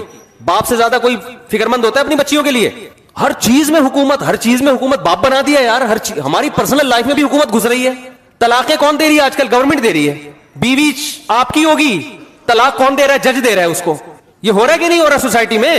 خواتین خلا کے لیے چلی جائے نا کورٹ میں, فوراً خلا کی ڈگری کورٹ پکڑا دیتی ہے. اب مفتی پریشان ہوتے ہیں یار یہ خلا ہوا ہی نہیں, کیونکہ شوہر کو طلاق کا حق قرآن میں کس کو دیا؟ اللہ تعالیٰ نے شوہر کو حق دیا ہے نا, جج کو تھوڑی حق دیا ہے. اب مفتی کا فتویٰ دارالعلوم کورنگی کا, جامعۃ الرشید کا, بنوری ٹاؤن کا یہ ہوتا ہے یہ عورت ابھی تک کسی شوہر کے نکاح میں باقی ہے. عورت کہہ رہی ہوتی ہے جب ریاست نے مجھے مان لیا کہ میں اس کے نکاح سے نکل گئی ہوں تو میں نکل گئی ہوں.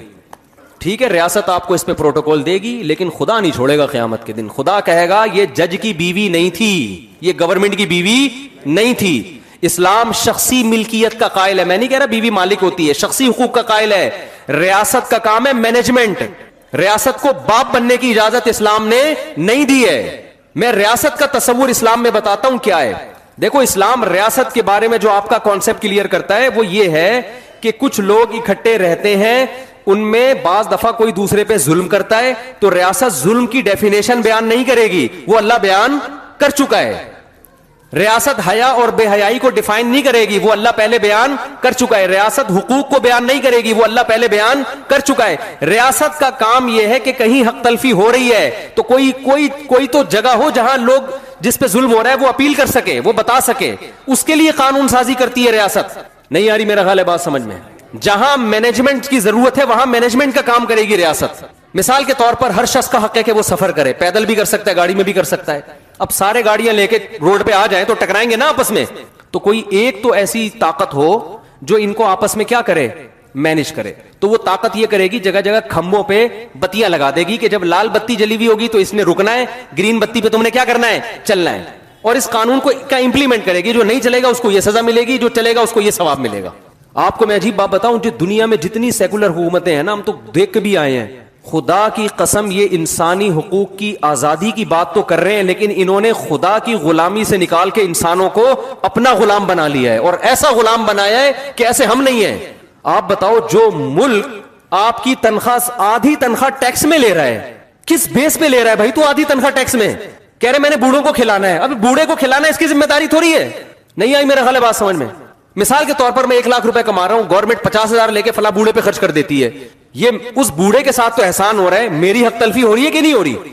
لیکن ایسے خوشنما نعرے لیبل لگائے ہوئے کہہ رہے ہیں بوڑھوں کا بہت خیال ہے اس کنٹری میں. ابے اپنے جیب سے تھوڑی خیال کر رہی ہے. وہ معین اختر کا پروگرام جب سے سنا ابے تبے آ گیا زمان پہ, وہ ابے تبے سے بات کر رہے ہیں نا, وہ انور مخصوص سے. ہم کراچی میں کیا کریں, وہ لوگ مجھے کہہ رہے ہوتے ہیں کمنٹ میں, صاحب آپ ابے تبے سے ممبر پہ بیٹھ کے بات نہ کیا کریں, آپ کو لوگ مفتی کہتے ہیں, آپ مفتی ہیں, ڈگری ہے آپ کے پاس مفتی کی, آپ پہ یہ زبان سوٹ نہیں کرتی. میں کہوں سوٹ گیا تیل لینے, ہمیں ہماری ذمہ داری ہے بات کو سمجھانا. کراچی کی عوام ابے تبے کے بغیر بات کو نہیں سمجھتی ہے. ایسی ڈگری کا میں نے کیا کرنا ہے کہ میں لیکچر جھاڑ کے چلا جاؤں اور آپ کی کھوپڑی میں بات نہ آئے. باپ کتنا ہی پڑھا لکھا ہو, جب بچے کو سمجھائے گا, باپ ہے 22ویں گریڈ کا آفیسر, بچے کو سمجھا رہا ہے ایکچولی پڑھنا چاہیے, ایکچولی دیکھو یوں اٹھنا چاہیے, ایکچولی بچہ پھر بھی گٹکے کھا رہا ہے. تو ایک دن باپ کیا بولا, ابے تو انسان کا بچہ ہے گدھے کا بچہ ہے؟ اب بچہ کیا کہے گا, دیکھیے ڈیڈی یہ آپ کے منصب کے خلاف ہے, دیکھیے آپ 22ویں گریڈ کے ہیں, ایکچولی آپ 20ویں گریڈ کے ہیں, آپ پہ یہ سوٹ نہیں کرتا. وہ کہے گا تو میری اولاد ہے, تجھے انسان کا بچہ بنانا میری ذمہ داری. تو میں نالج شیئر کرنے کے لیے آپ کے پاس نہیں آتا. نالج آپ کو کتابوں میں بھی مل جائے گی, یوٹیوب پہ بھی مل جائے گی. ہم تو موٹیویشن کے لیے آتے ہیں, چلانا ہے, ہم نے چلانا ہے, صحیح ہے نا. تو چلانے کے لیے ابے تبے کے بغیر آج ہم نہیں سمجھے تھے تو آپ کہاں سے سمجھیں گے؟ ہمارے ابا نے بھی تو ہمیں ہینٹروں سے مارا ہے, ڈنڈوں سے مارا ہے, تب تھوڑا بہت سمجھ میں آیا ہمیں. مجھے یاد ہے یہ تو ہم کیا کرتے تھے, ابا ہمیں محبت سے سمجھاتے تھے کہ دیکھو بیٹا اسکول جاؤ, پڑھو, یہ کرو, ٹائم ویسٹ نہ کرو. مجھے یاد ہے ہمارے گلی محلے کے لونڈے لپاڑے آتے تھے نا, وہ ٹائر نہیں ہوتا سائیکل کا, اب تو ویڈیو گیم آ گئے, بچوں نے ایکٹیویٹیز ہی چھوڑ دی ہیں. وہ سائیکل کا ٹائر لے کے ایک راڈ لی, اس کو آگے سے کرو کیا, وہ ٹائر یوں لے کے چلا رہے ہیں پوری گلی میں. وہ اس کا مزہ ہی الگ تھا یار. جب کتاب کھول کے بیٹھتے تو فزکس, کیمسٹری, میتھ وہ اتنا مشکل لگ رہا ہوتا تھا, جب باہر نکلو تو ٹائر لے کے, اس میں مزہ ہی الگ ہے یار. اس کا مارم پیٹی کھیلتے تھے, اس کا اپنا مزہ آ رہا ہے, بھاگم دوڑی اور یہ پتہ نہیں کیا کیا کھیل. میں یہ کہہ رہا تھا کہ دیکھو وہ تو ابھی تو ہے, لیکن یہ آدھی تنخواہیں ٹیکس میں لے کے آپ بوڑھے کو کھلا رہے ہو. ٹھیک ہے بوڑھے کو کھلانا اچھا ہے, اس کمبخت کو بولو نا یہ خود کھلائے اپنے باپ کو. نہیں یار میرا خیال ہے بات سمجھ میں, تاکہ باپ اور بیٹے کے درمیان ریلیشن قائم ہو نا. قانون اسلام نے یہ نہیں کہا کہ آپ آدھی تنخواہ ٹیکس میں لے کے اولڈ ہاؤس بنا کے بوڑھوں کو کھلائیں. اسلام اس کے برعکس ہے. اسلام کہتا ہے وَلَا تَقُلْ لَهُمَا أُفٍّ, جس بوڑھے کا بچہ ہے نا اس بچے کی ذمہ داری ہے بوڑھے باپ کو سنبھالنا. ریاست کی ذمہ داری نہیں ہے, اولاد کی ذمہ داری ہے. ریاست کا کام یہ ہے کہ جو اولاد اپنے باپ کے ساتھ اچھا سلوک نہیں کر رہی, ریاست ٹریس کر کے اس کو سزا دے گی. ریاست اگر پھر بھی وہ نہیں مانتا, ریاست اس کی سیلری میں سے کاٹ کے پھر ابا کو کھلانا شروع کر دے گی, تاکہ پتا چلے کہ اس کی تنخواہ اس کے باپ کی جیب میں جا رہی ہے. نہیں آ رہی میرا حال بات سمجھ میں؟ آپ جب گورے کو دیکھا کریں نا تو ہمارے چشمے کے ساتھ دیکھا کریں, پھر آپ کو پتا چلے گا. آپ دیکھتے ہیں اپنے اینک کے ساتھ, اس میں سمجھ میں نہیں آتا, وہ ساری کہانی الٹی ہوتی ہے. مینجمنٹ کا فائدہ اٹھایا جا رہا ہے. لوگ اکثر مجھ سے کہتے ہیں یار اتنا بوڑھوں کا خیال اتنا. میں نے کہا یار بچہ کیوں نہیں اپنے باپ کا خیال کر رہا, ریاست کیوں کر رہی ہے؟ ریاست کیوں خیال کر رہی ہے؟ اگر ریاست خیال کرنا چھوڑ دینا بوڑھوں کا, تو خدا کی قسم وہاں جو بوڑھوں کا حشر ہونے والا ہے نا, آپ بھول جاؤ گے ہیومن رائٹس اور ویمن رائٹس. آپ پورے بڈھوں رائٹس کی کوئی تنظیم بناؤ, بوڑھوں کے حقوق کی, اسٹیٹ خیال کر رہی ہے, اسٹیٹ زبردستی آدھی آدھی تنخواہیں ٹیکس میں کاٹ رہی ہے, اسٹیٹ فیصلہ کر رہی ہے کہ ان کی ڈیورس ہوئی ہے کہ نہیں ہوئی ہے, کس نے شادی کرنی ہے, کب کرنی ہے, طلاق کیسے دینی ہے, دینی بھی ہے کہ نہیں دینی, دینے کے بعد آدھی جائیداد دینی ہے کہ اس سے آدھی جائیداد لینی ہے, یہ سارے فیصلے کون کر رہا ہے؟ تو آپ بتاؤ اسٹیٹ نے اپنا, اگر ہم کہتے ہیں کہ خدائی قانون ہے, خدا کہہ رہا ہے یہ کرنا ہے وہ کرنا ہے, تو لوگ کیا کہتے ہیں, یار یہ انسانی آزادی کے کیا ہے, خلاف ہے. او بھائی دنیا میں آزاد کوئی بھی نہیں ہے, سب غلام ہیں, کوئی ریاست کا غلام ہے, کوئی خدا کا غلام ہے, اور خدا کی غلامی میں آپ کو آزادی ملے گی, ریاست کی غلامی میں حقیقت میں غلامی لگے گی, لیبل آزادی کا ہوگا. میں پھر بتا دوں, ریاست کے اگینسٹ نہیں میں آپ کو لے کے جا رہا, ریاست کی ریٹ کو چیلنج کرنا, قانون کی خلاف ورزی کرنے کو ہم اچھا نہیں سمجھتے, میں صرف یہ بتانا چاہ رہا ہوں کہ اصل پہلے کس کی غلامی ہونی چاہیے, اللہ کی, پھر اللہ کے کہنے کی وجہ سے آپ ریاست کے قانون کو فالو کریں. کسی کو نہیں مانتے بھائی. میں تو جرمنی گیا, میں نے کہا ریاست کے قانون کو یہاں فالو اس لیے کرو کہ خدا نے تمہیں حکم دیا ہے. لوگ سمجھتے ہیں کہ ڈنڈی مارتے ہیں نا, وہاں ایگریمنٹ کرتے ہیں, اس کی خلاف ورزیاں کر رہے ہوتے ہیں. وہاں یورپ میں الحمدللہ مسلمانوں کا بڑا اچھا امیج بنا ہوا ہے. جرمن کی گورنمنٹ 2 سال تک اسکالرشپ دیتی ہے کہ آپ جرمن زبان سیکھ لیں. پاکستانی 6 سال تک سیکھتے رہتے ہیں بیٹھ کے, کہ اسکالرشپ کھاتے رہو, سیکھ گئے تو وہ بند ہو جائے گی. تو میں نے ان لوگوں سے کہا, میں نے کہا دیکھو یہ جو آپ خلاف قانون, آپ کو پیسے فری پکڑ کے نہیں مل رہے, کسی بدلے میں مل رہے ہیں, تو یہاں کی گورنمنٹ آپ کو چھوڑ بھی سکتی ہے, تھوڑی بہت پنشمنٹ ہوگی, ڈیپورٹ کر دے گی. آخرت والی گورنمنٹ آپ کو نہیں چھوڑے گی بھائی. کیوں؟ اللہ نے قرآن میں کیا کہا, شعیب علیہ السلام کی قوم کیا کرتی تھی, جب حق لینے کی باری آتی تو پورا حق دیتی, اور جس چیز کے بدلے میں حق لے رہی ہے وہ چیز نہیں دیتی تھی, پورا ڈنڈی مارتی تھی اس میں. میں نے کہا یہ ناپ تول میں کمی والا کام کون کر رہا ہے, آپ کر رہے ہو. یہ صرف آلو پیاز ٹماٹر کے بارے میں تھوڑی ہے یہ آیتیں. اللہ نے شعیب علیہ السلام کی پوری قوم کو تباہ و برباد کر دی. اللہ کو یہ اتنا غضب آتا ہے کہ آپ کسی ریاست میں رہ کے ایگریمنٹ کر کے اس سے بینیفٹ حاصل کر رہے ہو اور اس کو اس کا حق نہ دے رہے ہو, جھوٹ بول کے پیسے لے رہے ہو آپ اس سے. میں نے کہا یہ تو چھوڑ دیں گے, اللہ نہیں چھوڑے گا آپ کو. تو ہم کس کے غلام ہیں میرے بھائی, اور اس کا ریاست کو فائدہ ہوگا یہ مان لینے میں, ریاست کو نقصان نہیں ہوتا, فائدہ ہوتا ہے. تو پہلے تو اپنی کھوپڑی شریف میں یہ کانسیپٹ کلیئر کر لو, عورتیں بھی مرد بھی, کہ ہم غلام کس کے ہیں. اور خواتین سے میں ہاتھ جوڑ کے ایک بات کہتا ہوں, زور سے میں نہیں کہہ نہیں سکتا, یہ جو میاں ٹائپ کی چیزیں اللہ نے آپ کو دی ہیں نا, میاں ٹائپ کی, آج ہمارا جو لبرل سوسائٹی ہے نا, وہ عورت کو مرد سے آزاد کرنے میں لگا ہوا ہے. وہ کہتی یہ کہ کیوں, میاں کے حقوق کیوں ہیں. اگر عورت مرد کی ماتحتی سے آزاد ہو گئی نا, اس کا حشر وہ ہوگا جو وہاں کی بڈھی عورتوں کا ہے. میں بار بار ایک جملہ آج کل ریپیٹ کر رہا ہوں, گوری عورتیں شادی نہیں کرتی کہ شوہر کی ٹینشن پالنی پڑے گی, حالانکہ وہاں شوہر کے وہ حقوق نہیں ہے جو اسلام میں ہے. وہاں تو کوئی حقوق ہی نہیں ہے نا, وہ کہیں گے جو مرضی کرنا ہے. اور شوہر پہ بھی وہ حقوق عورت کے نہیں ہے جو اسلام نے دیے. اسلام نے تو پوری پابندی شوہر پہ ڈال دی نا, کہ گیس بجلی کا بل کون دے گا بھائی, شوہر دے گا. اور عورت کو یہ کہا کہ تم اس کی اطاعت کرنا ہے تم نے. تو گورا نہیں سکھاتا عورت کو کہ تم نے شوہر کی اطاعت کرنی ہے. گورا یہ سکھاتا ہے کہ عورت کو کہ دیکھو سب آزاد ہیں, ویمن رائٹس ہیں, کسی عورت نے شوہر کی اطاعت نہیں, اپنی مرضی سے کرنی ہے کرو, کوئی آرڈر نہیں چلے گا. آئی بات سامنے. جب گھر سے نکلنا ہے تو شوہر سے پوچھنے کی ٹینشن کی ضرورت, بولو نا, نہیں. شوہر کو یہ کہا کہ تمہارے ذمے اس کو کھلانا پلانا نہیں ہے, تم ساری زندگی ایک کپ چائے کی پیالی بھی نہیں پلاؤ تو کوئی ٹینشن کی بات نہیں ہے. تم اپنے باپ کو نہ پلاؤ تو ٹینشن نہیں ہے, تو بیوی کیا ہے بھائی. ایسے لوگ بھی وہاں بہت کثیر تعداد میں ہیں جو ہیومن رائٹس ویمن رائٹس کی تنظیمیں کے لیڈر ہیں, اپنے باپ کو پوری زندگی کبھی ایک کپ چائے کی پیالی بھی انہوں نے اپنے خرچے پہ نہیں پلایا. آپ کو ہول سیل کے حساب سے ملیں گے وہاں پہ, بہت ہیں. نہیں یاری میرا خیال ہے بس. تو وہ بیوی کو کہاں کھلائے گا, ابا کو نہیں پوچھ رہا, اور بیوی کے ابا کو پھر تو الگ سی بات ہے. ہم چونکہ اسلام کو فالو کرتے ہیں, اسلام نے کیا بتایا کہ عورت کس کی اطاعت کرے گی. خواتین خاص طور پہ سن لیں معذرت کے ساتھ, شوہر کی اطاعت عورت پر, آپ لوگ کے حقوق کی بات کر رہا ہوں, منہ سے بول لیں, اور خواتین سے معذرت کے ساتھ اللہ کو اگر ماننا ہے. دیکھو اللہ کو نہیں ماننا تو پھر تو جو مرضی کریں, یہ مکھنچو اللہ نے آپ کے متھے لگا دیا ہے, اس کو نچوڑ لیں آپ جتنا نچوڑ سکتی ہیں, مانیں اس کی ایک بھی نہیں. لیکن اسلام کو اگر آپ مانتی ہو, اللہ کو اگر آپ مانتی ہو, تو اللہ کیا کہتا ہے, وَلِلرِّجَالِ عَلَيْهِنَّ دَرَجَةٌ, ہم نے مرد کو عورت پر ایک درجہ, بولو نا, زیادہ دی. گھر میں سربراہ کس کو اللہ نے بنایا.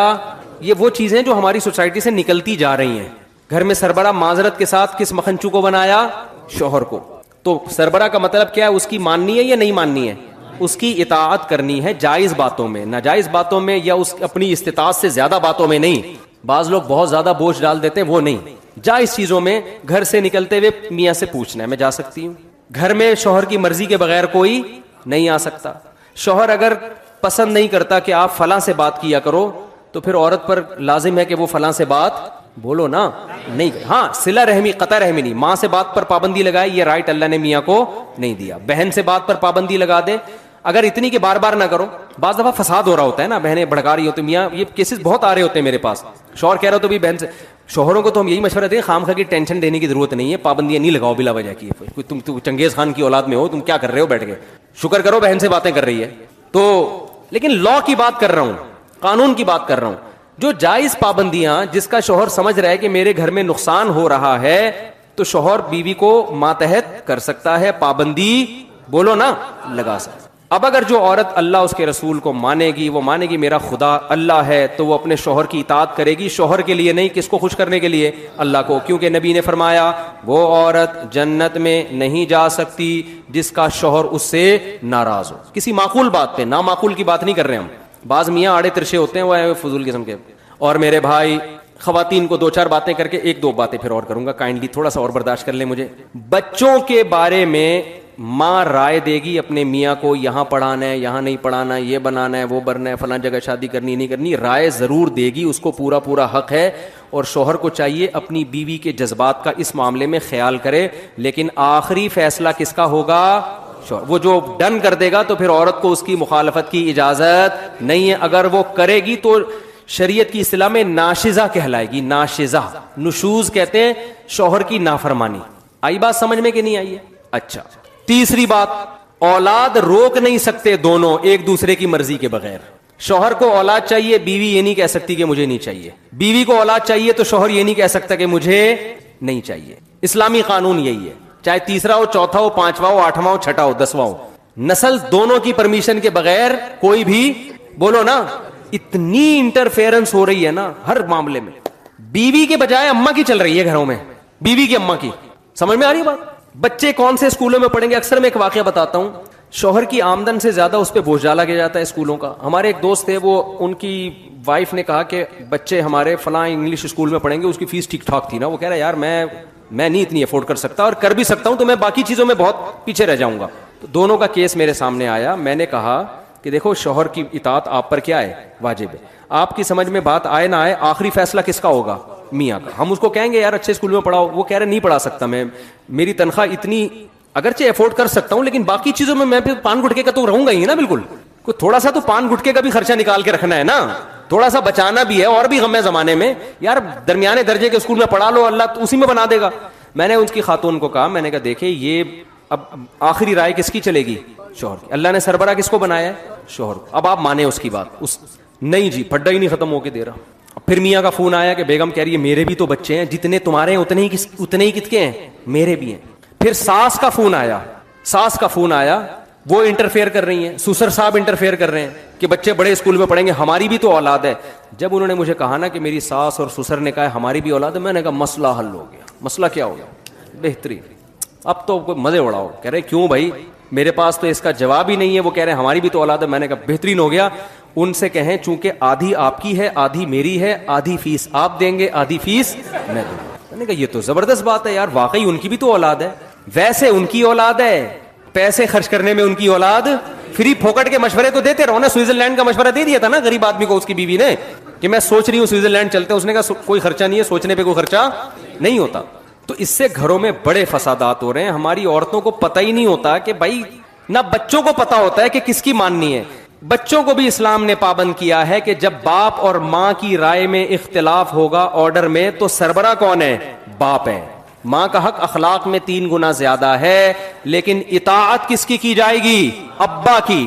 یہ ہماری خواتین کو ماننا پڑے گا. نہیں مانے تو ٹھیک ہے, جیسے زندگی گزار رہی ہیں گزارتی رہے, میں تو پیغام دے کے چلا جاؤں گا. پکڑنے والا کون ہے آخرت میں؟ وہ اللہ جانے, آپ جانے, ہمیں کیا اسے. اور مرد کو اللہ نے بھی چند باتوں کا پابند کیا ہے. گورے وہ پابندیاں مردوں پہ نہیں لگاتے. مرد کو کس بات کا پابند کیا ہے وہ بھی نمبر وار بتا دوں جلدی. پہلی پابندی اللہ میاں نے یہ لگائی ہے, گورے یہ پابندی نہیں لگاتے. گورے کہتے ہیں نہیں بھائی پرسنل لائف ہے, جو مرضی کرو. اسلام نے پابند کیا ہے عورت کی طرف جانے کا راستہ تمہارے پاس نکاح کے علاوہ کوئی بھی نہیں ہے. کسی عورت سے فائدہ اٹھانا چاہتے ہو بیوی بنا کے لے آؤ, اس کے علاوہ تمام راستے بند. اچھا بھائی آپ نے کہا چلو بھی بنا کے لے آئے آپ, اللہ میاں نے کہا ہے بھائی موڈ تو نہیں تھا آپ کا بالکل بھی. دوسرا اللہ نے پابندی لگائی, اب یہ جب تم لے آئے ہو تم اس کو ٹینشن سمجھو یا عذاب سمجھو یا نعمت سمجھو، وہ تمہارا ہیڈیک ہے. کوئی پابندی گورنمنٹ کی طرف سے بھی نہیں ہے، اللہ کی طرف سے بھی نہیں، لیکن کچھ ذمہ داریاں تمہارے اوپر ہیں. ساری زندگی اس کا خرچہ، اس کی رہائش کا خرچہ، گیس بجلی کا خرچہ، پانی کا خرچہ، اس کے بچوں کا خرچہ، اس کے بچوں کی تعلیم کا خرچہ، اس کے بچوں کی بیماریوں کا خرچہ، یہ ساری زندگی کس پر ہے؟ گورا یہ حقوق عورت کو بولو نا نہیں دیتا، یہ والے رائٹ عورت کو نہیں دیتا. کہتے ہیں ایکچولی اپنی اپنی زندگی، ایکچولی وہ چائے خود بنا کے پی لے، وہ چائے خود بنا کے پی لے، وہ ایکچولی کر کے بیڑائی غرق کر دیا. وہاں شادیاں ہوتی نہیں ہوتی ہیں تو آدمی کہتے ہیں اس تکلف کی ضرورت کیا تھی تم لوگوں کو؟ اس تکلف کی. ایک چیز میں نے گورے میں بہت پازیٹیو دیکھی ہے، بہت ساری چیزیں اور بھی سچی مچی کی پازیٹیو بھی ہیں، ایمانداری ہے ان لوگوں میں، جھوٹ نہیں ہے. وہ تو پازیٹیو چیزوں پر تو میں کئی بار بیان کر چکا ہوں نا، وہ تو سبھی مانتے ہیں، وہ تو سیکھنے کی چیزیں ہیں. لیکن ایک بڑی خاندانی چیز ہے گوروں میں، اکثر گورے اپنے بچوں کی ماں سے ہی شادی کرتے ہیں. یہ بہت پازیٹیو چیز میں نے دیکھی. وفا کرتے ہیں، اکثر شادی کس سے کرتے ہیں؟ اپنے بچوں کی ماں سے. اب پتہ نہیں پازیٹیو ہے کہ نیگیٹو ہے، بہرحال مجھے تو کئی دنوں سے سوچ رہا ہوں یہ پازیٹیو ہے یا نیگیٹو ہے، کیا ہے؟ واللہ کھوپڑی میری خراب ہونا شروع ہو گئی یہ سوچ کے. تو اسلام پازیٹیوٹی کو ترجیح دیتا ہے کہ پازیٹیو سوچا کرو، تو میں نے یہی سوچا کہ یہ پازیٹیو ہے کہ اپنے بچوں کی ماں سے کیا کر رہے ہیں؟ شادی کر رہے ہیں. اس میں تمبو ومبو لگا دیتی ہے نا وہ بچے، آ کے شادی میں فائدہ ہوتا ہے ان کا. خیر، تو اللہ میاں نے آپ کے ذمے یہ لگایا ہے کہ آپ کیا کریں بھائی؟ ساری زندگی خرچے کس کے ذمے ہیں؟ اور اس میں کنجوسی سے کام نہ لیں. جو خود کھائیں اس کو وہی کھلائیں، جو خود پہنے اس کو. چائے تو بہت دور کی بات ہے، انگریز کہہ رہے چائے بھی نہیں پلانی، اللہ میاں کہتے ہیں چائے تو تیرا باپ بھی پلائے گا، چائے کے علاوہ بہت ساری چیزیں ہیں.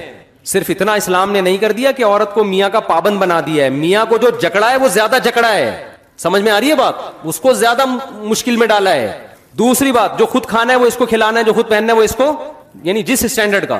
اور پھر حسن اخلاق سکھائے اس کے ساتھ. لونڈیوں اور باندیوں جیسا سلوک مت کرو، لائف پارٹنر جیسا سلوک کرو، تمیز سے بات کرو، ایسے نہیں جیسے نوکروں سے بات کی جاتی ہے. دوستوں کے ساتھ گٹر کے ڈھکن پہ بیٹھا ہوا ہنس رہا ہے سارا رات، ہاں ہاں، گھر میں آتا ہے ایسے جیسے ہلاکو خان نے بغداد پہ حملہ کر دیا ہے. یہ نظر آ رہا ہے، یہ سب وہ باتیں جو ہم مشاہدہ کر رہے ہیں. ہمارے ایک استاذ ہیں بڑے زبردست، وہ کہتے ہیں جس عالم کو سوسائٹی کا نہیں پتا نا، لوگوں میں اٹھ رہا بیٹھ رہا نہیں ہے، وہ گائیڈ نہیں کر سکتا لوگوں کو. تو یہ چیزیں ہم دیکھ رہے ہیں سوسائٹی میں. ادھر بیٹھے ہوں گے گٹر کے ڈھکن پہ نا، کراچی میں تو بہت نظر آ رہا ہے، گھر جائے گا تو ایسے جیسے پتہ نہیں جانتا ہی نہیں ہے، جائے گا اپنے کمرے میں جا کے سو جائے گا. عورت کو عزت چاہیے بھائی شوہر سے، وہ چاہتی ہے جیسے مجھے میرے باپ کے گھر میں عزت ملی ہے وہ عزت کہاں ملے. اور یاد رکھو، باپ کے گھر میں جتنی عزت ملی ہے شوہر کے گھر میں اس سے زیادہ ملنی چاہیے. رخصتی کا کانسیپٹ ہی اسلام میں یہ ہے کہ اب اس کی نیچرل لائف شروع ہوئی ہے. اب آپ بتاؤ، پہلے زیادہ عزت مل رہی تھی، اب پٹ رہی ہے، وہاں جا کے گالیاں طعنے سننے کو مل رہے ہیں، تو اس کا مطلب یہ تو غلط ہو گیا نا. پھر شادی تو خوشی کے لیے کی تھی، خوشی کے بجائے یہ کیا ہو رہا ہے؟ غم. اب آپ مجھے بتاؤ، آج کل شادیوں کے بعد مسائل کم ہوتے ہیں یا بڑھ جاتے ہیں؟ بڑھ رہے ہیں. بڑھنے کا مطلب یہ کہ یہ اس نہج پہ ہو نہیں رہی جس طرح اسلام نے کہا ہے. جوائنٹ فیملیوں میں تو، گاؤں دیہاتوں میں تو بہت ہی اوٹ پٹانگ حرکتیں ہو رہی ہیں. دیور بھی اس پہ مسلط ہوا ہوا ہے، وہ الگ آرڈر چلا رہا ہے، وہ الگ بدتمیزی سے بات کر رہا ہے. کوئی نو عمر کنواری لڑکیاں کی شادی ہو کے چلی جائے نا، ایسے جیسے وہ پتہ نہیں کوئی ماسی رکھ لی ہے گھر میں آپ نے. صرف ایک حدیث میں اکثر جگہ لوگوں کو سناتا ہوں کیونکہ یہ حدیث موٹیویشن کے لیے کافی ہے.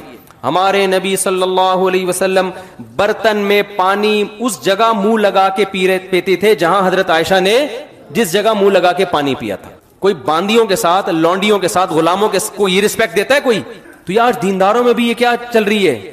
ابے تبے سے بات، تمیز نہیں ہے، کتوں کی طرح بھونک رہی ہے. یہ الفاظ معذرت مجھے نہیں اچھا لگ رہا ہے یہ لفظ بولنا، لیکن سسٹم یہی چل رہا ہے مارکیٹ میں. وہ جو ساسیں اس وقت بیان نہیں سن رہی ان کی بات میں کر رہا ہوں، جو سن رہی ہیں وہ نہیں، وہ تو بہت نیک ہیں الحمدللہ. ان کے علاوہ بعض ساسیں جب بچی گھر سے رخصت ہو کر آئے گی، اس کو بیچاری کو روٹی پکانی نہیں آتی، یہ نہیں آتی، وہ وغیرہ وغیرہ، فوراً اسٹائل کیا ہوتا ہے؟ یار ہاتھ پکڑ کے اس کو محبت سے سمجھا دو، بتا دو، عزت دو، یار تمہارے گھر کا فرد ہے، رسپیکٹ دو. نہیں آتی تو کیا یہ کوئی اتنا بڑا مسئلہ ہے یار؟ فوراً اسٹائل کیا ہوگا؟ تمہاری ماں نے تمہیں روٹی پکانا نہیں سکھائی. یہ ڈپریشن ہونا شروع ہو جاتی ہے. لیکن آج کل کی لڑکیاں بھی پوری حساب کتاب سے، اینٹ کا جواب پتھر سے، وہ فوراً توے سے روٹی اٹھا کے بولو نہیں سکھائی، جو بتاؤ کیا جاؤ نہیں سکھائی. پہلے وہ بیچاری ٹھٹر کے نا خودکشی کرتی تھی آخر میں جا کے، یا ڈپریشن کی مریض بن جاتی تھی. اب وہ کہہ رہی ہے میں خودکشی کروا کے جاؤں گی، کروں گی نہیں. تو یہ اسٹائل چل رہا ہے. تو اخلاق نہیں ہے، تمیز سے بات نہیں ہے، عزت نہیں ہے. دوستوں کے ساتھ تو، باس کے ساتھ تو وہی انگریز والا حساب ہے. کسٹمر کے ساتھ بڑا اچھا ہے، اپنے باپ کو سالا اوڑ ہاؤس میں داخل کر رہا ہے. یار تو تو کر کیا رہا ہے میرے بھائی؟ تو سب سے پہلے تو تیرا باپ ہے، تیری ماں ہے، تیرے بھائی ہیں، تیری بہنیں ہیں، تیری بیوی ہیں، تیرے بچے ہیں. وہ تو ہیں ہی نہیں، جو ہیں ان کی بات کر رہا ہوں. بس تو شارٹ ہوتے جا رہے ہیں بچے مارکیٹ سے، دو ایک حساب کتاب بن رہے ہیں ہی نہیں. تو اب کیا حقوق؟ مجھے لوگ کہتے ہیں بچوں کے حقوق پر بات کریں. میں نے کہا جب بچے ہونا شروع ہو جائیں گے قوم کے تو پھر ہم حقوق پر. ابھی تو بچے ہمارے اللہ کا شکر ہے تھوڑے بہت ہیں اللہ نے دیے. تو مجھے تو پتا ہے بچے کیا ہوتے ہیں. تو بچے کہاں ہیں؟ ایک آدھ کو بچہ تھوڑی کہتے ہیں اس کو. وہ تو خود ہی پل جائے گا یار. بیڈ پہ خود ہی بڑا ہوتے ہوتے ایک دن پلنگ سے نیچے اتر جائے گا. اس کو پالنے والنے کی ضرورت نہیں، اتنی ٹینشن نہ لیا کرو اس کی. تو اگر آپ اسلام کو سپیریئر سمجھتے ہیں، ہم مانتے ہیں کسی نے اس کائنات کو بنایا ہے، اس نے لا نازل کیا ہے آسمان سے. اس کا لا کہتا ہے عورت شوہر کی فرما برداری کرے گی، اس سے محبت بھی کرے گی، اس کو عزت بھی تعظیم بھی کرے گی اس کی. اور میاں کا درجہ اللہ نے ایک درجہ اونچا. اور اگر میاں اللہ کے قانون کو مانتا ہے تو وہ بیوی پہ خرچ بھی کرے گا، سخاوت دکھائے گا، اور اس خرچ کرنے میں اس کی توہین نہیں کرے گا. تانے نہیں دے گا کہ تو اپنے گھر سے 4 چیتھڑے لے کر آئی تھی، باتیں ایسے کرتی ہے جیسے تیرے باپ نے تجھے سونے میں تول کے بھیجا ہو. سمجھ میں؟ یہ تانے آج کل مارکیٹ میں چل رہے ہیں. تو دوسری بات، اللہ کا قانون میں کمپیئر کر رہا ہوں نا، جو ہمارے خلا کا بھی یہی مسئلہ ہے. پہلے کسی مفتی سے فتویٰ لے لو کہ یہ خلا صحیح ہوا بھی ہے کہ نہیں. تجارت میں اللہ کے حکم کی نافرمانی ہو رہی ہے. تجارت میں اللہ نے بھی کچھ قوانین دیے کہ نہیں دیے؟ ایک بین الاقوامی قوانین ہے، آپ ان کو بھی فالو کریں، لیکن کچھ اللہ کی بھی تو ہے نا. کیا ہو گیا بھائی؟ اگر آپ اللہ کو سپیریئر سمجھتے ہو، آپ کو سودی لین دین کی اجازت نہیں. حالانکہ گورنمنٹ میں جائز ہے، بینکوں سے سود مل جاتا ہے. اللہ کہہ رہا ہے لے لو، ٹھیک ہے، گورنمنٹ کچھ نہیں کہے گی. میرا تمہارے خلاف اعلان جنگ. اعلان جنگ کا مطلب پتہ ہے کیا ہوتا ہے؟ جب کوئی کنٹری کسی کنٹری کے خلاف اعلان جنگ کرتا ہے تو بارڈر سیل ہو جاتا ہے. اب وہاں سے کوئی بھی بندہ بارڈر کراس کر کے آ گیا نا، اس کو شوٹ کرنے کا حکم ہوتا ہے، اور اس کی ہر چیز حلال ہوتی ہے. اس کی جیب سے جتنے پیسے نکلے ریاست کے ہیں، ہر چیز. اس سے بڑی دشمنی نہیں ہو سکتی. اتنا بڑا جرم. اللہ کہتے ہیں تم نے 1 لاکھ روپے قرضہ دیا نا، 1 روپے بھی اس پہ مشروط لے لیا نا، تو میرا تمہارے خلاف اعلان جنگ. گورا کہے گا اس میں کیا خرابی ہے، یہ اپنی خوشی سے دے رہا ہے، وہ اپنی خوشی سے دے رہا ہے، دونوں راضی ہیں. اس کی ضرورت اس وقت پوری ہو گئی تھی، اب اس ضرورت پوری ہونے کے بدلے میں یہ اس کو 1 روپیہ زیادہ دے رہا ہے. تو کیا مولویوں کو پیٹ میں روڈ کیوں ہو رہا ہے؟ یہ لبرل لوگ بات کر رہے ہوتے ہیں ابے ان لوگوں نے اپنے منجن چلائے ہوئے بیٹھ گئے. کیا ہو رہا ہے یار؟ یہ اعتراض مشرکین مکہ نے کیا تھا. یہ اعتراض کس نے کیا تھا؟ کہ بھائی جب ہم قسطوں پہ بزنس کرتے ہیں اس میں بھی تو پروفٹ زیادہ ہی ہوتا ہے نا، تو اگر سود کے ذریعے لے لیا تو کیا جا رہا ہے؟ تو اللہ میاں نے کوئی لاجک پیش نہیں کی اس حکم کی کہ ایکچولی یوں ہوتا ہے تو سود میں یہ خرابی ہے تو قسطوں کے کاروبار اس سے تھوڑے ڈفرینٹ ہے. یہ ایسا کچھ نہیں اللہ میاں نے کہا. اللہ میاں نے کہا کہ میں اس کائنات کا خالق ہوں، میں تمہیں رزق دیتا ہوں تو میری مرضی چلے گی. یہ جو قسطوں کی بیع شرا ہے نا، اس میں اور سود میں فرق یہ ہے کہ احل اللہ البیع وحرم الربا. میں نے اس کو حلال کیا ہے اور اس کو کیا کیا ہے؟ حرام. مسلمان کے لیے اتنا فرق کیا ہے؟ کافی ہے، بس اتنا کافی ہے. آگے مسلمان اس ٹینشن میں نہیں جاتا کہ کیوں. نہیں آ رہی بات سمجھ میں؟ تو بس سود کیا ہے؟ حرام ہے. آج کل آن لائن ٹریڈنگ بہت ہو رہی ہے، قبضہ کیے بغیر آگے کسٹمر کو چیز پہنا دی جاتی ہے. گورا تو کر رہا ہے، دبا کے یہ بزنس کر رہا ہے، آن لائن ٹریڈنگ ہو رہی ہے. ایک چیز ڈیلیور ہوئی نہیں ہے، آپ کے قبضے میں نہیں آئی ہے، آپ خریدی آپ نے ہے